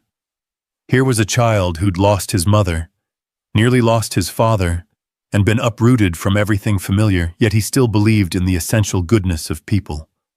It was a gift that both Ethan and Sarah Hayes had given their son, and Isabella felt the weight of responsibility that came with protecting that innocence. I try to be, she said. Now how about we make some breakfast before we go pick up your dad? The morning routine with two children proved more complex than Isabella had anticipated. Chloe, normally an easy child who dressed herself and ate without fuss, seemed determined to test every boundary now that she had an audience. Breakfast became a negotiation, involving the proper ratio of syrup to pancakes, while getting dressed turned into a fashion show featuring every outfit in her considerable wardrobe. Chloe Elizabeth Grant, Isabella said finally, using the tone that had silenced hostile board meetings. We're leaving in 10 minutes, whether you're dressed or not. But I want to look pretty for Liam's daddy, Chloe protested. What if he doesn't like my dress? Isabella paused, recognizing something familiar in her daughter's behavior. Chloe was performing seeking approval from yet another adult who might disappear from her life without warning. How many nannies and caregivers had come and gone over the years? How many times had Chloe learned not to get too attached, because nothing permanent ever lasted? Mr. Hayes, Ethan already likes you, Isabella said, sitting on the edge of Chloe's bed. You know how I know that? How? Chloe asked, temporarily distracted from her wardrobe crisis. Because you're Liam's friend, and daddies always like their children's friends.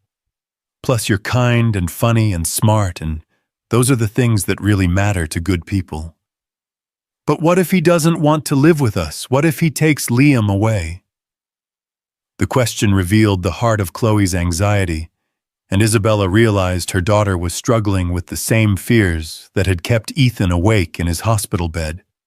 Change was frightening, even positive change, especially for children who'd learned that love came with the constant possibility of loss. Hey, Isabella said softly, gathering Chloe into her arms. Remember what I told you about families? Sometimes they grow in unexpected ways. Ethan and Liam aren't going anywhere. We're going to figure out how to be a family together. Promise? Chloe whispered against her mother's shoulder. I promise, Isabella said, meaning it with every fiber of her being. 20 minutes later, they were finally in the car, heading toward the hospital, through morning traffic that moved with typical Denver sluggishness.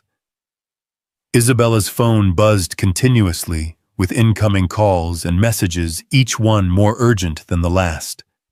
The Seattle team was threatening to walk away from the merger. A key client was reconsidering their contract. The board wanted an emergency meeting to discuss her sudden absence from critical negotiations. Isabella, Liam said from the back seat. Your phone is making a lot of noise. Are you sure your work people aren't mad? Isabella glanced at the caller ID and saw Marcus's name for the fourth time in 10 minutes.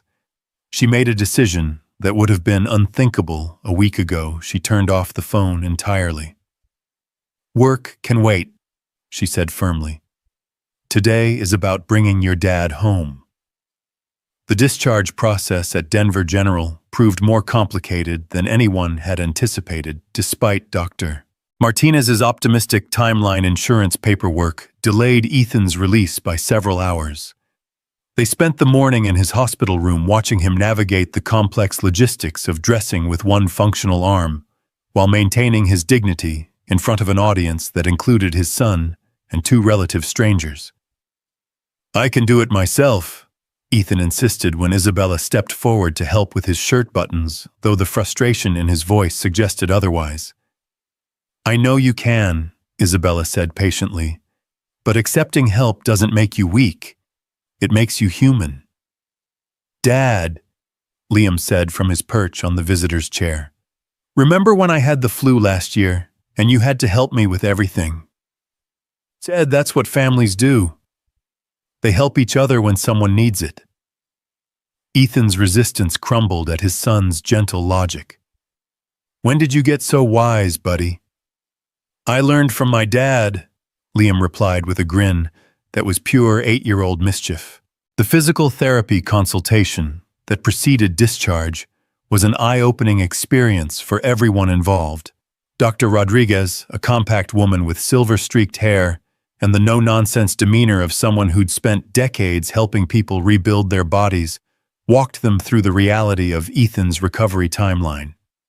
"The good news is that there's no permanent damage," she explained, manipulating Ethan's shoulder with practiced efficiency while he tried not to wince. "The bullet missed all the major nerves and blood vessels.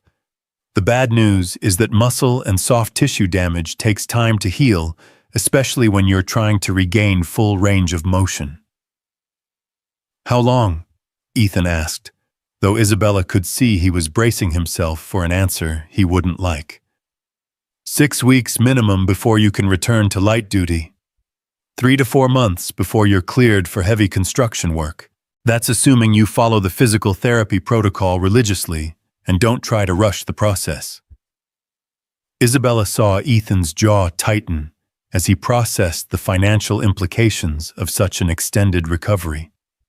4 months without income would be devastating for a single father with no savings cushion. But before he could voice his concerns, she spoke up. "What about office work, administrative tasks that don't require physical labor?" Dr. Rodriguez looked thoughtful. "As long as he can type and doesn't have to lift anything heavier than a coffee cup, there's no medical reason he couldn't handle desk work within a few weeks." Isabella caught Ethan's questioning gaze and smiled. "I might have some ideas about that." The drive to Isabella's house was quiet, weighted with the magnitude of what they were attempting. Ethan sat in the passenger seat, his injured arm supported by a sling that made him look more vulnerable than Isabella had yet seen him. In the rearview mirror, she could see Liam and Chloe whispering together, their heads bent over a coloring book that had appeared from somewhere in Chloe's seemingly endless supply of entertainment options. "Second thoughts?" Isabella asked softly, keeping her voice low enough that the children couldn't hear. "About 50 of them," Ethan admitted. "But not about you or this arrangement. About whether I'm doing the right thing for Liam." "What do you mean?" Ethan was quiet for a moment, gathering his thoughts. "He's already lost his mother.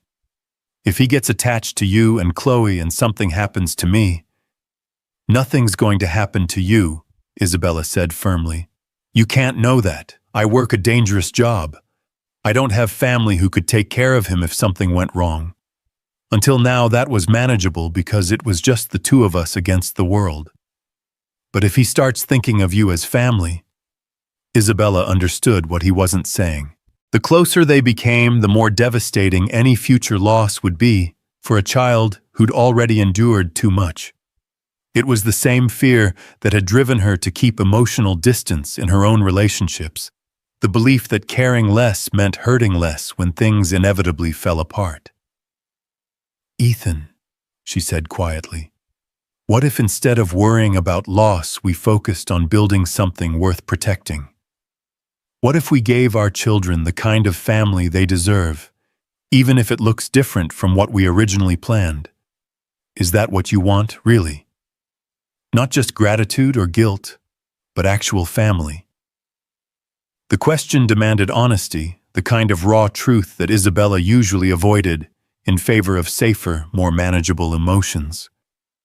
But looking at this man who'd risked everything for her daughter, listening to the sound of their children bonding in the back seat, she found herself ready to take the same kind of leap of faith that Ethan had taken in that playground. "Yes," she said simply. "That's what I want." They pulled through the gates of Isabella's property just as the afternoon sun was beginning to cast long shadows across the manicured lawn. From the passenger seat, Ethan surveyed the house with the same mixture of awe and uncertainty that Liam had shown the day before. "It's beautiful," he said quietly. "Intimidating, but beautiful." "It's just a house," Isabella replied, though she was seeing it through his eyes, now the pristine landscaping that required a team of gardeners, the architectural details that spoke of expensive design consultations, the overall impression of wealth and privilege that had once felt like success, but now felt like isolation. "Dad, wait until you see inside," Liam bounded out of the car as soon as Isabella turned off the engine. "There's a game room with a pool table and a kitchen that's bigger than our whole apartment, and my room has a bathroom attached just for me." Ethan's expression grew more complex as he listened to his son's enthusiastic description. Isabella could practically see him calculating the value of a lifestyle so far removed from their own experience that it might as well have been a different planet. "Liam," Ethan said gently, "remember that this is temporary. We're guests here." "But Isabella said—" Liam started to protest, then stopped, reading his father's expression with the emotional intelligence that continued to amaze Isabella. "What I said," Isabella interrupted, "is that you're family now, and family doesn't have expiration dates." She led them through the front door and into the foyer, watching Ethan's reaction to the marble floors and crystal chandelier that had once impressed business associates, but now seemed cold and unwelcoming. The house that had appeared in Architectural Digest suddenly felt like a museum, beautiful but uninviting, designed for display rather than daily life. "This is incredible," Ethan said, though his tone suggested he wasn't entirely sure that was a positive thing.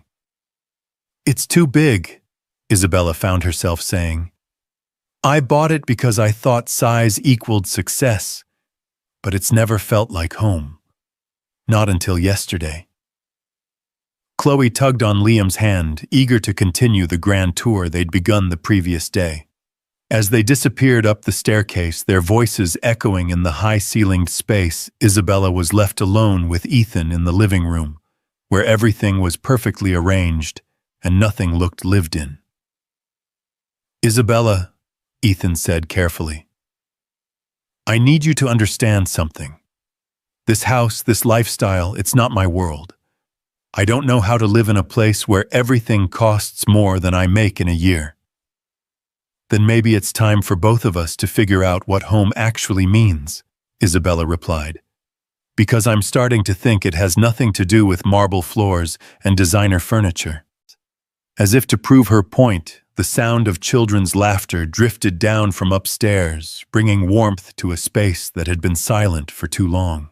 For the first time since she'd moved into the house, Isabella could envision it filled with the chaos of family life: soccer cleats by the front door, homework spread across the kitchen table, movie nights that actually involved watching movies instead of reviewing quarterly reports. Her phone buzzed insistently from her purse, reminding her of the corporate world she'd been ignoring for the better part of 2 days. The Seattle merger, the board meeting, the clients who expected her constant availability, all of it felt distant and somehow less important than helping Ethan navigate her guest bathroom or figuring out what to make for dinner that would appeal to both children and adults. "I should probably take this," she said apologetically, glancing at the caller ID. "It's my business partner. I've been ignoring work since the shooting." "Go ahead," Ethan said, settling carefully onto the white sectional sofa that had never seen anything messier than wine glasses from business entertainment. "I'll just sit here and try not to break anything expensive." Isabella answered the phone with the same tone she'd once used to command boardrooms, though she was surprised to discover how little interest she had in Marcus's litany of crises and concerns. "Where the hell have you been?" Marcus's voice was sharp with frustration and barely controlled panic. "The Seattle deal is falling apart. Patricia Hartley is threatening to walk, and the board wants answers about your sudden disappearance. I told you yesterday my daughter was nearly killed, and I'm dealing with the aftermath." "I understand that was traumatic, but Isabella, this is a $40 million merger. We can't just put everything on hold because of a personal crisis." The phrase personal crisis hit Isabella like a physical blow. 24 hours ago, she might have agreed with Marcus's assessment, might have found a way to compartmentalize trauma and tragedy in service of corporate priorities. But sitting in her living room, watching Ethan Hayes try to find a comfortable position on furniture that prioritized aesthetics over functionality, she realized how fundamentally her perspective had shifted. "Marcus," she said quietly, "I'm going to ask you something, and I want you to think carefully before you answer. If someone had tried to kill your daughter, and a stranger had taken a bullet to save her life, would you be worried about a merger right now?" This isn't the same thing. It's exactly the same thing. I have spent the last 6 years building this company, and for what? So I could be too busy to protect my own child, so I could prioritize profit margins over the people who matter most.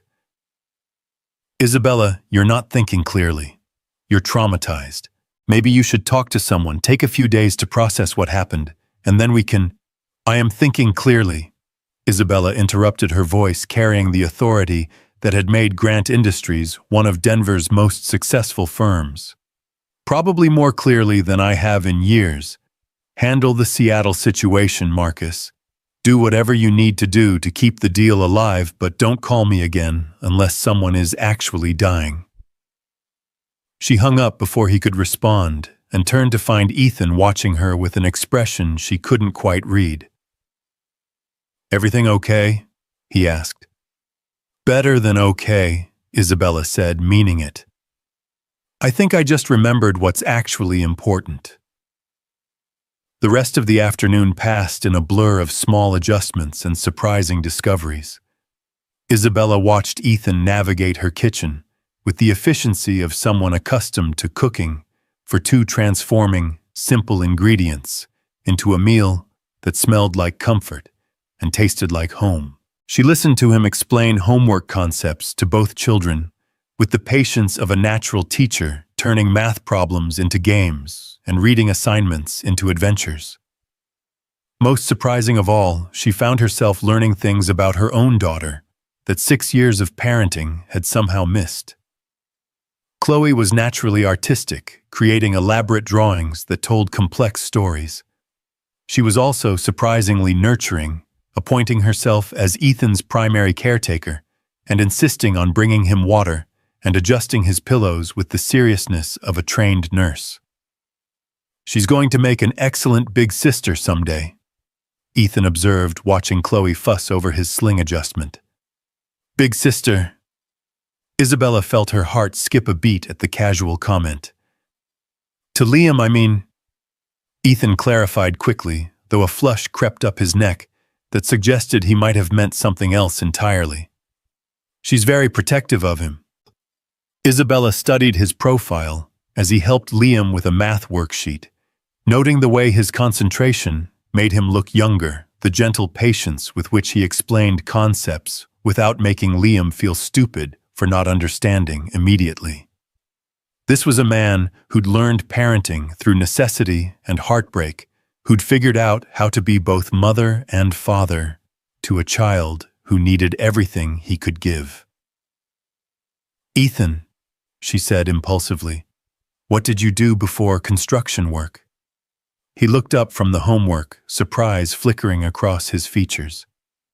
"I was in marketing, actually. Account management for a tech startup. Nothing as impressive as what you do, but I was good at it." "What happened?" Ethan's expression grew distant, and Isabella immediately regretted the question. "Sarah got sick right when the company was going through a rough patch. Lots of late nights, travel pressure to prioritize work over everything else. I tried to do both for a while, be the dedicated employee and the supportive husband and father.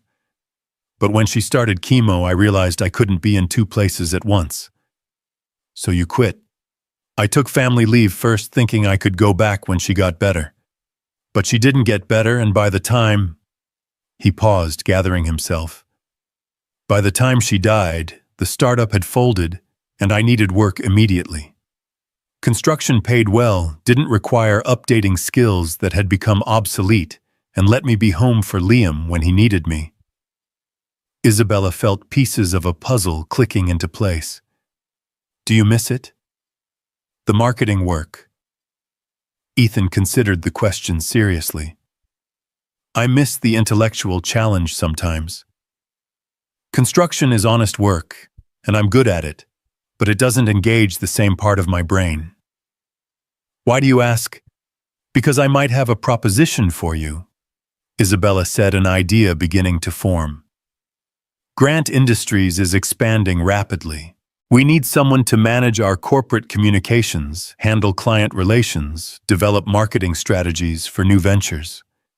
Someone with experience, but also with the kind of integrity that seems to be rare in the business world." Ethan stared at her, processing the offer.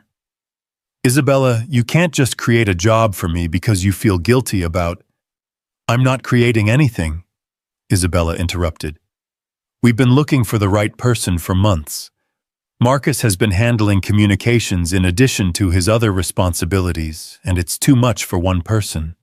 I was planning to start interviewing candidates next week." "I don't have a college degree," Ethan said quietly. "Most corporate positions require— What they require is intelligence, creativity, and the ability to understand what clients actually need instead of what they think they want. You've been managing a household budget, raising a child, and navigating single parenthood for 2 years. Trust me, those are exactly the kind of problem-solving skills that translate to business success." Liam looked up from his homework, clearly following the conversation, despite his apparent focus on math problems. "Dad, that would be so cool. You could work in a big office like on TV." "It's not that simple, buddy," Ethan said gently. "This isn't about what would be cool, it's about what makes sense for our family." "But we are family now," Chloe announced with 6-year-old certainty. Isabella said so, and families help each other figure out what makes sense. The simple logic was irrefutable, and Isabella could see Ethan struggling with the same pride that had made him initially resist her offer to help with Liam's care. But this was different. This was about utilizing his skills, not charity disguised as kindness. "Think about it," Isabella said softly. "No pressure, no timeline. Just consider the possibility that maybe we could help each other professionally as well as personally." Before Ethan could respond, the doorbell rang, with the kind of insistent chiming that suggested someone was prepared to wait as long as necessary for an answer. Isabella glanced at her watch, realizing she wasn't expecting anyone, then felt a chill of apprehension. The events at the playground had been reported in the local news, and while they'd managed to keep their names out of the initial coverage, it was only a matter of time before enterprising reporters tracked them down. "I'll get it," she said, moving toward the front door, while the children continued their homework at the kitchen table. Through the security camera monitor, Isabella could see a man in his 50s standing on her doorstep, wearing an expensive suit and carrying himself with the kind of aggressive confidence that suggested he was accustomed to getting what he wanted. He was unfamiliar to her, but something about his posture set off alarm bells that had nothing to do with reporters or business concerns. "Can I help you?" she asked through the intercom system. "Mrs. Grant, my name is Richard Hartwell. I need to speak with you about the incident at Riverside Park. It's urgent." Isabella felt ice forming in her veins. Richard Hartwell, Patricia Hartley's ex-husband. The man whose unstable behavior had led to their acrimonious divorce and ongoing custody battle. The man who, according to the police investigation that had been quietly proceeding while she focused on Ethan's recovery, had hired someone to frighten his ex-wife by threatening their daughter. "I'm not interested in speaking with you, Mr. Hartwell," Isabella said firmly. "Please leave my property immediately." "Mrs. Grant, I think there's been a misunderstanding. The man you think is a hero, he's interfered with something that was none of his business. Chloe was never in any real danger." This was meant to be a warning, nothing more. The casual admission of guilt delivered with the kind of entitlement that suggested he saw nothing wrong with terrorizing a 6-year-old to send a message to his ex-wife made Isabella's hands shake with rage. "Ethan," she called quietly, not wanting to alarm the children, but needing backup for what was clearly about to become a confrontation. Ethan appeared immediately, moving with surprising speed despite his injured shoulder. One look at Isabella's face told him everything he needed to know about the seriousness of the situation. "Who is it?" he asked, positioning himself between Isabella and the door with automatic protectiveness. "The man who hired the gunman," Isabella said, her voice tight with controlled fury. Ethan's expression went cold in a way that reminded Isabella that beneath his gentle demeanor was a man who'd been willing to take a bullet for a stranger's child. "Call 911, he said quietly. "Now." Through the intercom, Richard Hartwell's voice grew more insistent. "Mrs. Grant, I know you're listening. The situation got out of hand, but that's not my fault. Your hero friend escalated things beyond what was necessary. No one was supposed to get hurt." "Dad." Liam's voice came from the kitchen, uncertain and afraid. "Is everything okay?" Isabella realized that whatever happened next would unfold in front of 2 children who'd already been through enough trauma for 1 week. But running wasn't an option, not from her own home, not when this man clearly posed an ongoing threat to everyone she cared about. "Everything's fine, buddy," Ethan called back, though his attention remained focused on the front door and the man who represented everything wrong with a world where money and privilege could be used to terrorize innocent people. "Mrs. Grant." Richard's voice took on a wheedling quality that was somehow more disturbing than outright threats. "I'm prepared to compensate you for any inconvenience this has caused. Your friend's medical bills, whatever you think is fair. But I need you to understand that Patricia has been poisoning my daughter against me. I was trying to show her that she needs her father's protection." The twisted logic attempting to justify child endangerment as parental concern made Isabella physically ill. This was a man who saw his own daughter as a pawn in his ongoing war with his ex-wife, who thought money could absolve him of responsibility for hiring someone to point a gun at a playground full of children. "The police are on their way," Isabella said through the intercom, though she hadn't actually made the call yet. "Leave now or they'll arrest you on my property. This isn't over, Mrs. Grant. You've inserted yourself into a family matter that doesn't concern you. That was a mistake." The threat was unmistakable, and Isabella felt fear spike through her anger. This wasn't just about what had happened at the playground anymore. It was about what might happen next to anyone who stood in Richard Hartwell's way. As the sound of his car engine faded into the distance, Isabella finally allowed herself to breathe. But the relief was temporary, replaced by the cold realization that their safety had been an illusion. As long as Richard Hartwell was free and desperate, none of them were truly safe. "We need to call Detective Morrison," Ethan said, referring to the officer who'd been investigating the playground shooting. That was essentially a confession. "And then what?" Isabella asked, though she already knew the answer. "We wait for the legal system to protect us. We hope that a man who's already demonstrated he's willing to endanger children won't escalate further." Ethan's jaw tightened as he processed the implications. "You think he'll try something else?" "I think he's desperate and dangerous, and I think we just moved to the top of his list of problems to solve." Isabella looked toward the kitchen where she could hear the children's voices as they tried to pretend they hadn't been listening to every word. "We can't stay here, Ethan. Not with the children." "Then where do we go?" Ethan asked quietly. Isabella considered their options, running through possibilities and rejecting each one as inadequate. Hotels could be monitored. Friends and family were predictable targets. Anywhere in Denver felt too close to a man who clearly had resources and connections that money could buy. "I have a cabin," she said finally. "In Aspen. Remote, private, difficult to find, unless you know exactly where to look. We could go there while the police build their case." "Running away?" Ethan asked, though there was no judgment in his voice, only the practical concern of a father trying to protect his child. "Strategic retreat," Isabella corrected. "Sometimes the best way to win a war is to choose your own battlefield."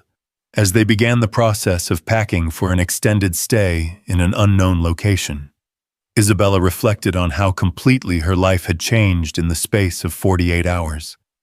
She'd gone from a corporate executive focused solely on profit margins and acquisition targets to a woman planning a tactical withdrawal with a man she barely knew, and children who'd become the most important people in her world. But looking at Ethan as he helped Liam pack his few belongings, watching Chloe carefully select which stuffed animals would make the journey to safety, Isabella realized that running toward this unexpected family felt less like retreat and more like the most important advance of her life. The question now was whether they could stay ahead of a man who saw violence as a reasonable solution to personal problems, and whether the sanctuary she was offering would be enough to protect the people she was beginning to love more than her own life. The drive to Aspen took them through mountain passes that seemed to climb forever, winding roads that cut through aspens already turning gold with the promise of winter. Isabella's BMW handled the curves with European precision, but she found herself gripping the steering wheel tighter than necessary, checking the rearview mirror for signs of pursuit that logic told her couldn't possibly be there yet. In the passenger seat, Ethan navigated with a paper map spread across his lap, his injured arm making the simple task more complex than it should have been. He'd insisted on taking over navigation duties despite his limitations, and Isabella had learned not to argue with his need to contribute something useful to their escape. "Dad, are we running away?" Liam's voice came from the back seat, cutting through the tension that had filled the car for the past 2 hours. Ethan turned carefully in his seat to face his son. "We're being smart, buddy. Sometimes the bravest thing you can do is make sure you're safe so you can fight another day." "But what if the bad man finds us?" Chloe asked, her small voice betraying the fear she'd been trying so hard to hide. Isabella caught her daughter's eyes in the rearview mirror. "Then we'll be ready for him, sweetheart. Sometimes families have to stick together and be brave for each other. Like how Daddy was brave for me at the playground." Chloe's question was directed at Ethan, and Isabella saw his expression soften at being called Daddy by a child who wasn't his own. "Exactly like that," Ethan said quietly. Sometimes being brave means protecting people you care about, even when it's scary. The cabin Isabella remembered from childhood summers turned out to be more substantial than she'd indicated during their hurried departure from Denver. Nestled into a hillside surrounded by pine trees and accessible only by a private road that wound through forest for nearly a mile, the structure was less cabin and more architectural retreat. Floor-to-ceiling windows offered panoramic views of snow-capped peaks, while the interior featured the kind of rustic luxury that spoke of expensive designers trying to capture authentic mountain living. "This is your cabin?" Ethan asked, surveying the great room with its massive stone fireplace and hand-hewn beams. "My father built it as a retreat from the city," Isabella explained, though she was seeing it through his eyes, now another example of the wealth and privilege that separated their worlds. "I haven't been here in years. It feels bigger than I remembered." "It feels safe," Liam announced, running to the windows that looked out over wilderness that stretched to the horizon. "Nobody could find us here unless they were really, really good at hide and seek." Isabella hoped he was right. The cabin's isolation was both its greatest asset and its most significant vulnerability. They were far from immediate help, but they were also far from immediate danger. For the first time since Richard Hartwell had appeared on her doorstep, she felt like she could breathe without looking over her shoulder. The first few days at the cabin fell into a rhythm that surprised Isabella with its naturalness. Ethan proved surprisingly adept at one-handed cooking, transforming the cabin's well-stocked kitchen into a source of comfort food that rivaled anything from her favorite Denver restaurants.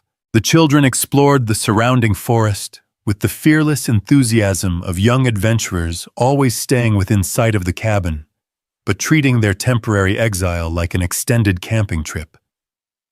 Isabella found herself rediscovering simple pleasures she'd forgotten existed. Morning coffee tasted better when consumed on a deck surrounded by mountains. Conversations felt deeper when they weren't interrupted by phone calls and email alerts. Even silence felt more profound when it was filled with the sound of wind through pine trees instead of urban traffic. "You're different here," Ethan observed on their third evening as they sat by the fireplace while the children played board games on the rug nearby. "Different how?" Isabella asked, though she suspected she knew what he meant. "Calmer, more present, like you're not waiting for the next emergency or crisis to demand your attention." Isabella considered his observation. "I think I'd forgotten what it felt like to focus on just one thing at a time. In Denver, my brain is always running 5 different calculations: what meeting is next, which client needs attention, how to solve whatever crisis Marcus has discovered. Here, the most complex decision I have to make is whether to add marshmallows to the hot chocolate." "Do you miss it?" The business, the constant activity. The question deserved honest consideration. Did she miss the adrenaline rush of closing major deals, the satisfaction of outmaneuvering competitors, the respect that came with being one of Denver's most successful female CEOs? "I miss feeling useful," she said finally. "I miss knowing that my decisions matter, that I'm building something important." "Isabella," Ethan said softly, "you saved my son's life by giving him a safe place to stay while I recovered. You're helping him process trauma that could have damaged him permanently. You're showing Chloe what it means to put family before business. How is that not important?" Before Isabella could respond, Liam looked up from the Monopoly board where he was systematically bankrupting his opponents with the ruthless efficiency of a future business mogul. "Isabella, can I ask you something?" he said with the seriousness that had become familiar over the past week. "Of course, sweetheart." "Are you going to marry my dad?" The question hit the room like a physical force, causing Chloe to drop her playing piece and Ethan to nearly choke on his coffee. Isabella felt heat rise in her cheeks as she processed the 8-year-old's matter-of-fact inquiry. "Liam," Ethan said quickly, "that's not really something you should ask. But they act like they're married." Liam continued with the logic that only children could employ. "They worry about each other, and they make decisions together, and you look at her the same way you used to look at Mom when you thought I wasn't paying attention." The observation was so astute and delivered with such innocent honesty that it left both adults speechless. Isabella stared at Ethan, seeing her own confusion, and something that might have been hope reflected in his green eyes. "Marriage is complicated, buddy," Ethan said finally. "Adults need time to figure out their feelings and make sure they're making good decisions." "How much time?" Chloe asked, apparently deciding this was a conversation she needed to join. "Because I already decided I want Liam to be my brother, and you to be my daddy. So if you need to get married to make that happen, you should probably hurry up." Isabella found herself laughing, despite the emotional complexity of the moment. "Chloe Elizabeth Grant, you can't just order people to get married because it fits your family planning." "Why not?" Chloe asked with perfect 6-year-old logic. "You order people to do stuff at work all the time and they do it." "That's different, baby. Business decisions are about contracts and negotiations. Marriage is about love." "Don't you love each other?" Liam asked his question, cutting straight to the heart of what neither adult had been willing to articulate. Isabella looked at Ethan. Really looked at him, taking in the gentle strength that had first caught her attention at the playground, the patience he showed with both children, the way he'd seamlessly integrated into her life without trying to change who she was at her core. Did she love him? The question felt both premature and overdue, like something she should have been asking herself days ago. "Love takes time to grow," Ethan said carefully, though his eyes never left Isabella's face. "It's not something you can rush even when you really want to." "But do you want to?" Chloe pressed with the persistence of a child who sensed she was on the verge of getting something she desperately wanted. The conversation was interrupted by the distinctive sound of a vehicle climbing the access road to the cabin. Isabella felt her blood turn to ice as headlights swept across the windows, illuminating the great room where their impromptu family had been safely hidden for the past week. "Get the children into the back bedroom," Ethan said quietly, moving toward the windows with the controlled urgency of someone accustomed to making life-or-death decisions quickly. "Lock the door and don't come out unless I tell you to." "Ethan, you're injured," Isabella started to protest. "And you're not trained for this kind of situation," he interrupted, his voice carrying an authority she'd never heard before. "Please, Isabella, trust me to protect our family." The phrase, "our family," hit her with unexpected force, but there was no time to process the implications. She gathered both children who had gone quiet, with the kind of instantaneous obedience that came from sensing real danger, and led them to the master bedroom at the back of the cabin. Through the locked door, Isabella could hear voices, Ethan's calm and controlled, another man's aggressive and demanding. She pressed her ear to the wood, straining to make out words, while Liam and Chloe huddled together on the bed behind her. "Mr. Hayes, isn't it?" The voice was cultured, educated, and coldly amused. Richard Hartwell had found them. "The hero from the playground. I have to admit, I'm impressed by your dedication to playing knight in shining armor." "Mr. Hartwell." Ethan's voice was steady, showing no sign of the fear Isabella knew he had to be feeling. "You're trespassing on private property. I suggest you leave before law enforcement arrives." "Oh, I don't think we need to involve the police just yet. This is really a family matter, and I'd prefer to resolve it privately." "Where is Mrs. Grant? And more importantly, where is my daughter?" Isabella's confusion must have shown on her face because Liam whispered urgently, He thinks Chloe is his daughter. That's why the man tried to shoot her at the playground. He thought she was Patricia Hartley's little girl. The pieces fell into place with horrifying clarity. Richard Hartwell had hired someone to terrorize what he thought was his ex-wife's child, not knowing that his target had been misidentified. The gunman had been aiming at the wrong little girl, which meant Chloe had been in danger for reasons that had nothing to do with her own family. "There are no children here," Ethan said calmly, "and Mrs. Grant isn't available for conversation. You need to leave." "Mr. Hayes, let's not play games. I know she's here and I know she has Patricia's daughter with her. This has gone on long enough.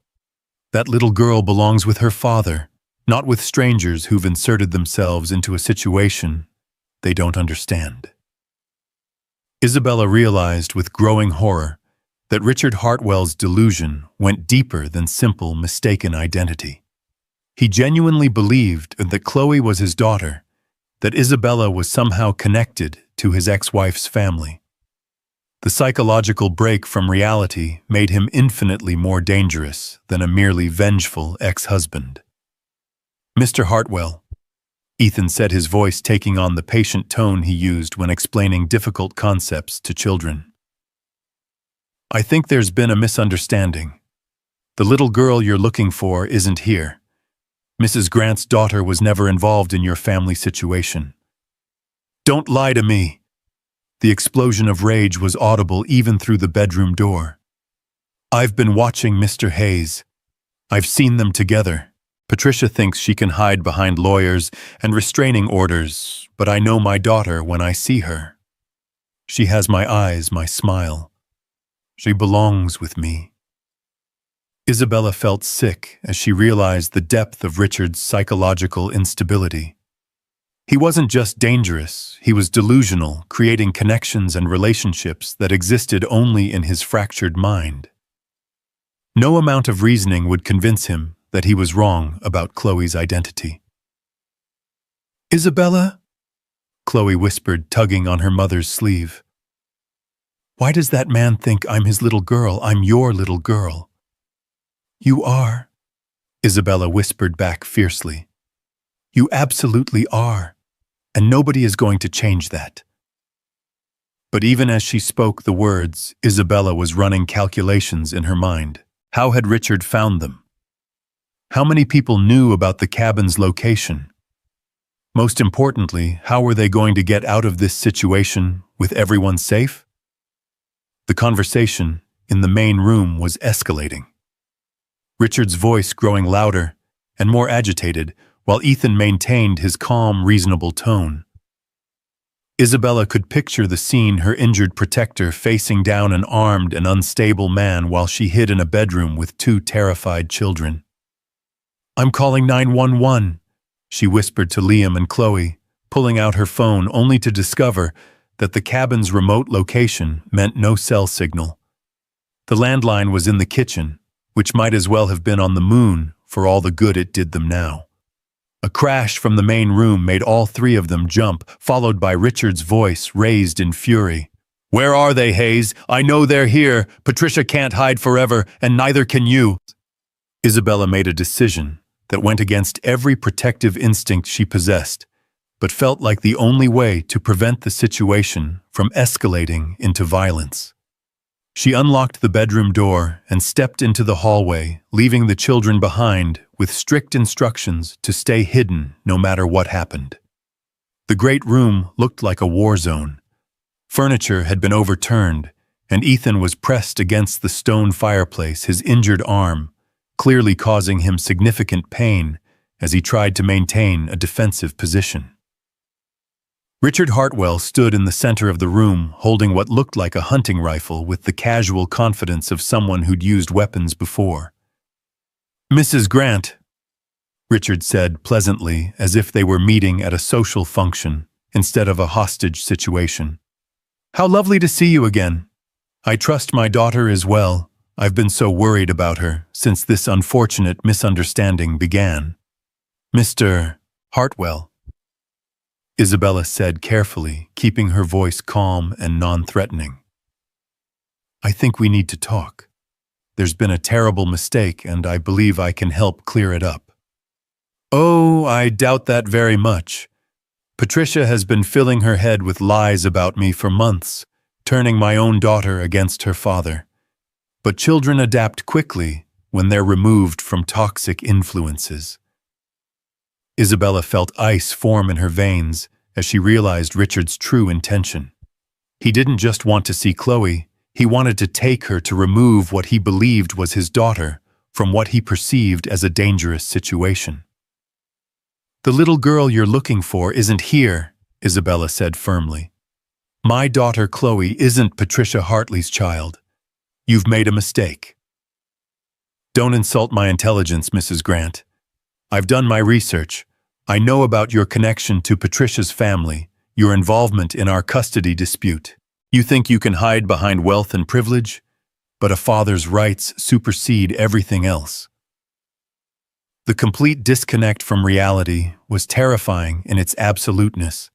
Richard had created an entire narrative that cast Isabella as a villain in his personal drama, Chloe as his stolen daughter, and himself as a wronged father fighting for justice. No amount of evidence or logic would penetrate the delusion that had become his truth. Mr. Hartwell, Ethan said quietly, why don't you put the rifle down and we can discuss this like reasonable adults? Nobody needs to get hurt. Nobody needs to get hurt, Richard agreed, though he made no move to lower the weapon. All I want is my daughter. Give her to me, and we can all walk away from this unfortunate situation.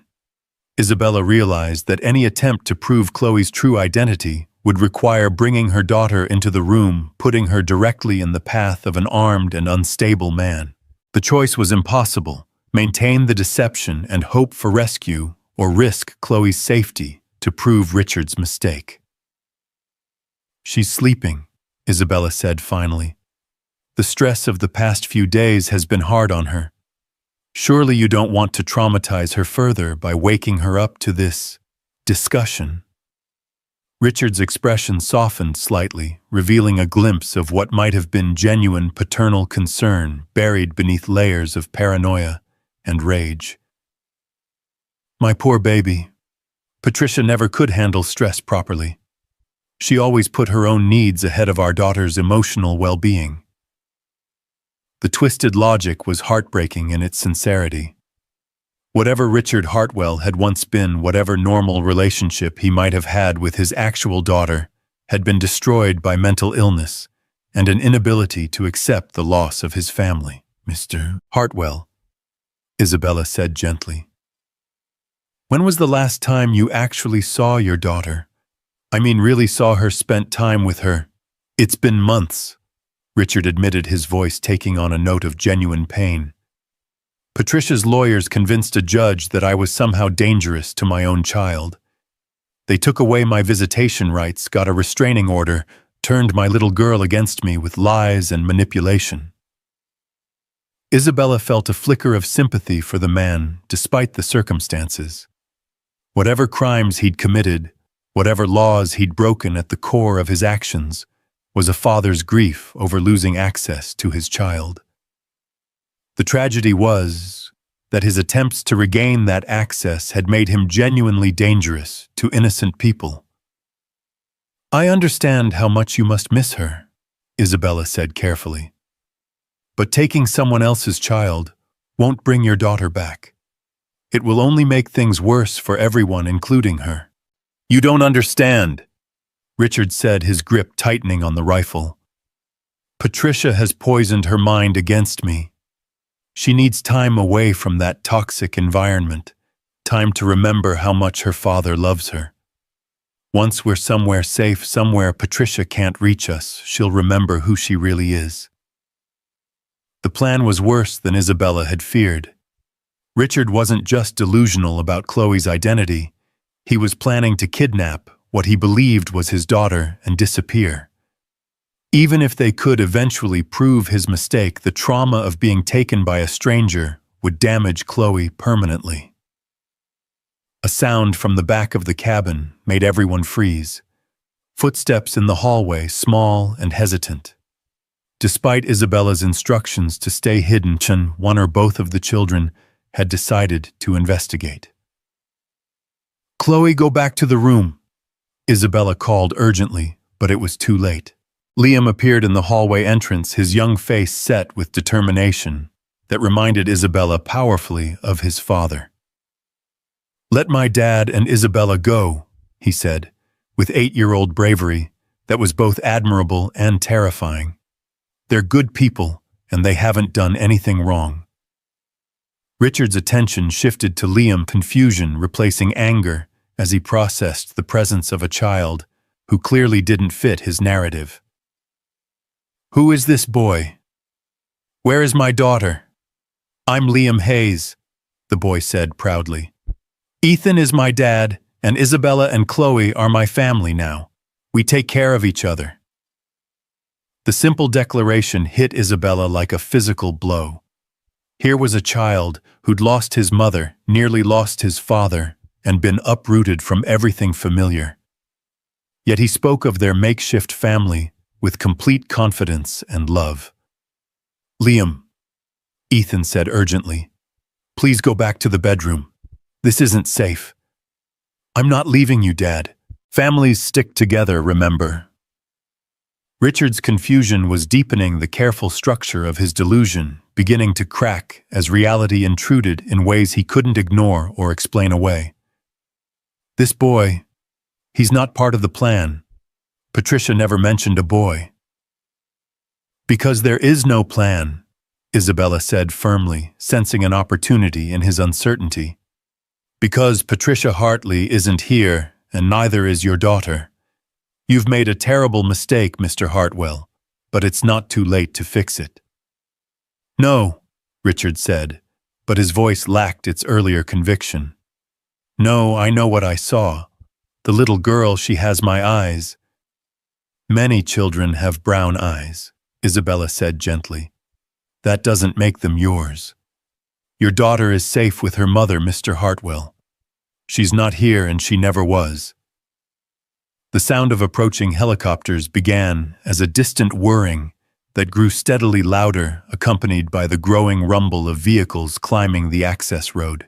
Someone had found them, whether law enforcement responding to a tip or search and rescue following up on missing persons reports, Isabella couldn't tell.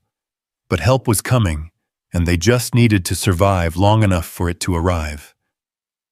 Richard heard the approaching sounds too, and panic replaced confusion in his expression. "No, this isn't how it's supposed to happen. They'll take her away again, turn her against me." "Mr. Hartwell," Ethan said calmly, "you have a choice to make.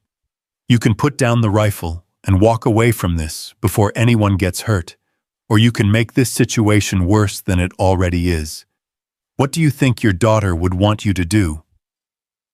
The question hit its target with devastating accuracy. Whatever delusions Richard harbored about Chloe's identity, his love for his actual daughter was real and powerful. The idea that his actions might further damage his relationship with her was the one thing that could penetrate his fractured reasoning. "She doesn't even remember me anymore," Richard said, his voice breaking. "Patricia has made sure of that.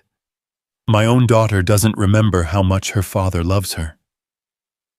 "Then don't give her more reasons to be afraid of you," Isabella said softly. "Don't make choices that will hurt her more than she's already been hurt." The rifle wavered in Richard's hands as the sounds of approaching rescue grew louder. Through the windows, Isabella could see lights cutting through the darkness, vehicles surrounding the cabin, with the coordinated precision of a law enforcement operation. "Mr. Hartwell," a voice called through a megaphone from outside. "This is Detective Morrison with Denver PD. We know you're inside, and we know there are civilians with you. Nobody has to get hurt today." Richard's grip on the rifle tightened again, desperation replacing uncertainty. "They don't understand. Nobody understands what it's like to lose your child to someone else's lies." "But you haven't lost her," Isabella said urgently, sensing that they were running out of time for peaceful resolution. You've lost access to her, but that's not the same thing. If you put down the rifle and surrender peacefully, there's still hope for rebuilding your relationship with her. If you hurt innocent people, that hope disappears forever. Isabella's right, Mr. Hartwell. Ethan added, his voice carrying the authority of someone who'd also faced the possibility of losing his child. I almost lost my son this week, and I learned that sometimes protecting the people you love means making sacrifices that don't seem fair. But that's what love is, putting their well-being ahead of your own wants. The words seemed to reach something genuine in Richard's fractured psyche. His shoulders slumped as the weight of what he'd done, what he'd been prepared to do, finally penetrated his delusions. I just wanted my little girl back, he said, the rifle finally lowering to point at the floor instead of at the people he'd been threatening. I just wanted to be her daddy again. I know, Isabella said softly, but this isn't the way. Mr. Hartwell, Detective Morrison's voice came through the megaphone again. We're going to send someone to the front door to talk to you. Nobody is armed. Nobody is going to hurt you. We just want to end this peacefully. The negotiation that followed felt like it lasted hours, but was probably only minutes. Richard Hartwell was a man coming to terms with the destruction his mental illness had caused the innocent people he'd terrorized, the relationship with his daughter, that his actions had probably destroyed permanently. But he was also a father who, beneath all the delusion and rage, genuinely loved his child and was capable of recognizing that his actions were hurting rather than helping her. When he finally set down the rifle and allowed himself to be taken into custody, Isabella felt relief so profound it was almost physical. They were safe. The children were safe. The nightmare that had begun at a playground in Denver was finally over. As paramedics checked everyone for injuries and police officers took statements, Isabella found herself standing on the cabin's deck, with Ethan watching their children play in the forest, clearing under the supervision of kindly officers who seemed to understand that kids needed normalcy after trauma. So, Ethan said quietly, I believe we were having a conversation about marriage before we were so rudely interrupted. Isabella turned to look at him, seeing her own exhaustion and relief reflected in his green eyes. Were we? The children seemed to think it was a topic worth pursuing, Ethan said, with a smile that made him look younger, despite everything they'd been through. And I have to admit, their logic was pretty compelling. Ethan Hayes, Isabella said, feeling lighter than she had in years, despite the circumstances. Are you proposing to me on a mountain in Colorado, while surrounded by police officers and federal agents? I'm saying that I love you, Isabella Grant, Ethan said simply. I love your strength and your intelligence and the way you've made my son feel like he belongs somewhere. I love that you walked away from a board meeting to save a stranger's child, and I love that you've shown me what home actually feels like.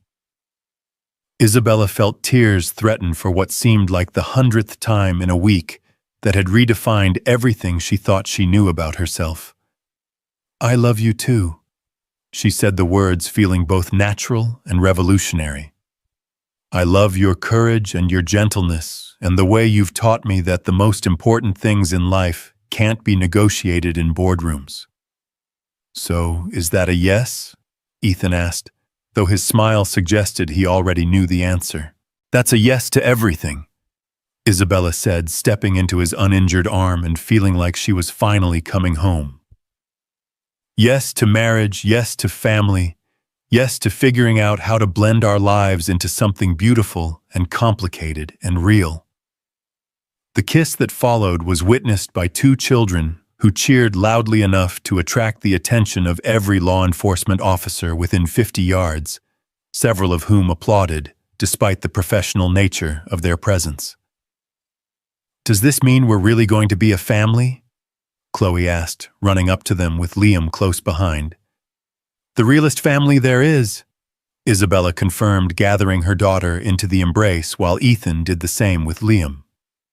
"And we get to live together always," Liam asked, his voice hopeful in the way that only children could manage after experiencing loss. "Always," Ethan promised. "Though we might need to find a house that's big enough for all of us and all of Chloe's stuffed animals." "And a yard for playing soccer," Chloe added seriously. "And a kitchen where Dad can make Mickey Mouse pancakes," Liam contributed. "And maybe a home office where Isabella can work when she needs to, but not so much that she misses dinner," Chloe said, with the wisdom of a child who'd learned that work could steal parents if you weren't careful. Isabella laughed, realizing that a 6-year-old had just outlined the perfect work-life balance with more clarity than any business consultant she'd ever hired. That sounds like exactly the right kind of compromise. The months that followed brought changes that transformed every aspect of their lives. The legal proceedings against Richard Hartwell revealed the depth of his mental illness and resulted in both criminal charges and court-ordered treatment. His actual daughter, Patricia Hartley's child, was provided with counseling to help her process the trauma of having been the intended target of her father's misguided desperation. Ethan's recovery exceeded all medical expectations, aided by the kind of motivation that came from having something worth healing for. His transition from construction work to corporate communications proved seamless, his combination of practical intelligence and emotional honesty making him invaluable in client relations. Isabella discovered that having a true partner in both business and life made her more effective, not less, allowing her to delegate responsibilities while maintaining the strategic vision that had built Grant Industries. Most importantly, they found a house that met all of Chloe's specifications, big enough for a blended family, with a yard perfect for soccer practice and a kitchen designed for pancake artistry. It wasn't as grand as Isabella's former showcase home, but it felt lived in from the day they moved in, filled with the comfortable chaos that came from children who felt safe enough to be messy, and adults who'd learned that perfection was less important than presence. The wedding took place on a Saturday morning in the same playground where their story had begun, though under vastly different circumstances. Riverside Park had been transformed with flowers and white chairs, creating an outdoor ceremony space that honored both the tragedy that had brought them together and the hope that had grown from it. Liam served as best man while Chloe took her role as maid of honor, seriously enough to practice her flower-scattering technique for weeks beforehand. "Do you, Isabella Marie Grant, take Ethan Michael Hayes to be your husband, to love and cherish, and probably occasionally argue with about how much syrup constitutes an appropriate amount for pancakes?" The minister's improvised addition to the traditional vows made everyone laugh, including the bride and groom, who'd discovered that humor was essential to navigating the daily negotiations of blended family life. "I do," Isabella said, meaning it more than she'd ever meant anything in her professional life. "And do you, Ethan Michael Hayes, take Isabella Marie Grant to be your wife, to love and support, and probably occasionally remind about the existence of weekends and the importance of being present for dinner?" "I absolutely do," Ethan replied, his green eyes bright with tears and laughter. The reception that followed was everything a playground wedding should be, children running between tables, while adults who'd learned to prioritize joy over propriety joined in impromptu games of tag and soccer.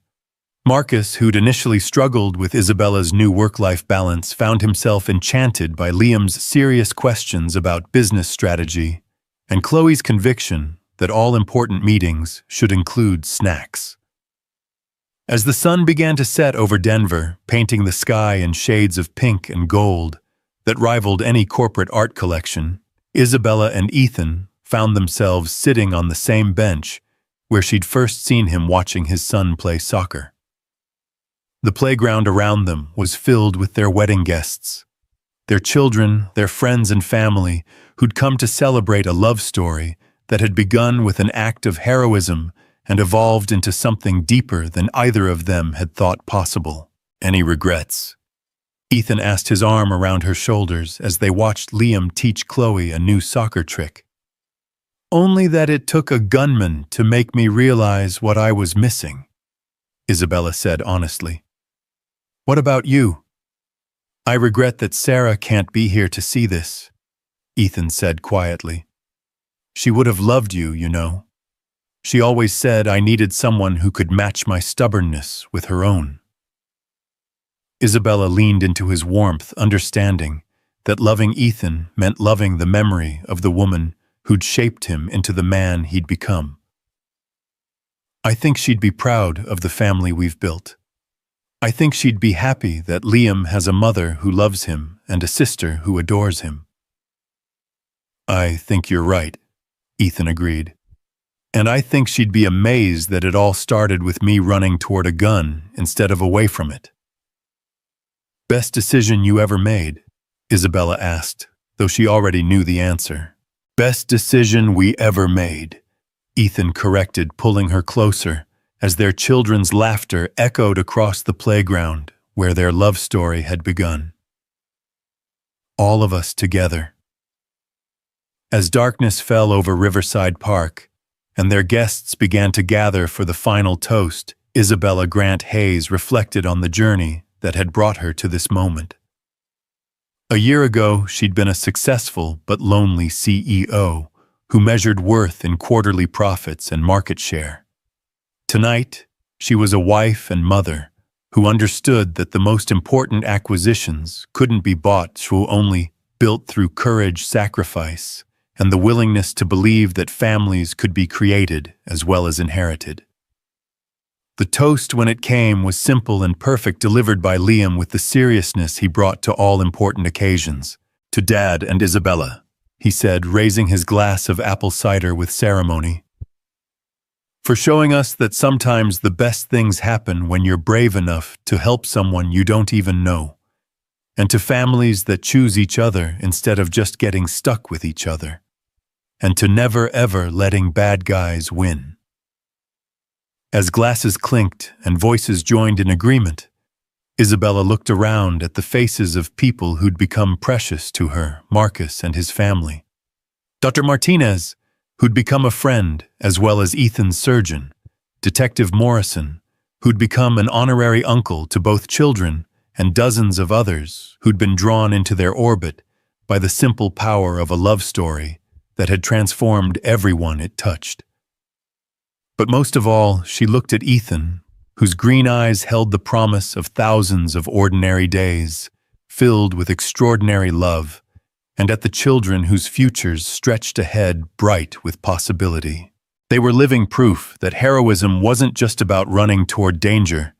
It was about running toward each other again and again, building something strong enough to withstand whatever storms life might bring. In the end, Isabella realized the greatest merger she'd ever negotiated hadn't taken place in a boardroom at all. It had happened in a hospital corridor, in a mountain cabin, in 1,000 small moments, where 4 separate people had decided to become one family. And unlike her business deals, this acquisition came with a lifetime guarantee and returns that multiplied with each passing day. As they walked toward their car at the end of the evening, children tired and happy beside them, Ethan caught her hand and squeezed gently. Ready to go home, Mrs. Hayes? Isabella smiled, loving the sound of her new name and everything it represented. I've been ready my whole life, she said. I just didn't know it until a hero showed me what home actually looks like. And with that truth settling warm and certain in her heart, Isabella Hayes walked into her future, surrounded by the family that had chosen her just as surely as she had chosen them, knowing that some stories have endings so perfect they feel like new beginnings instead.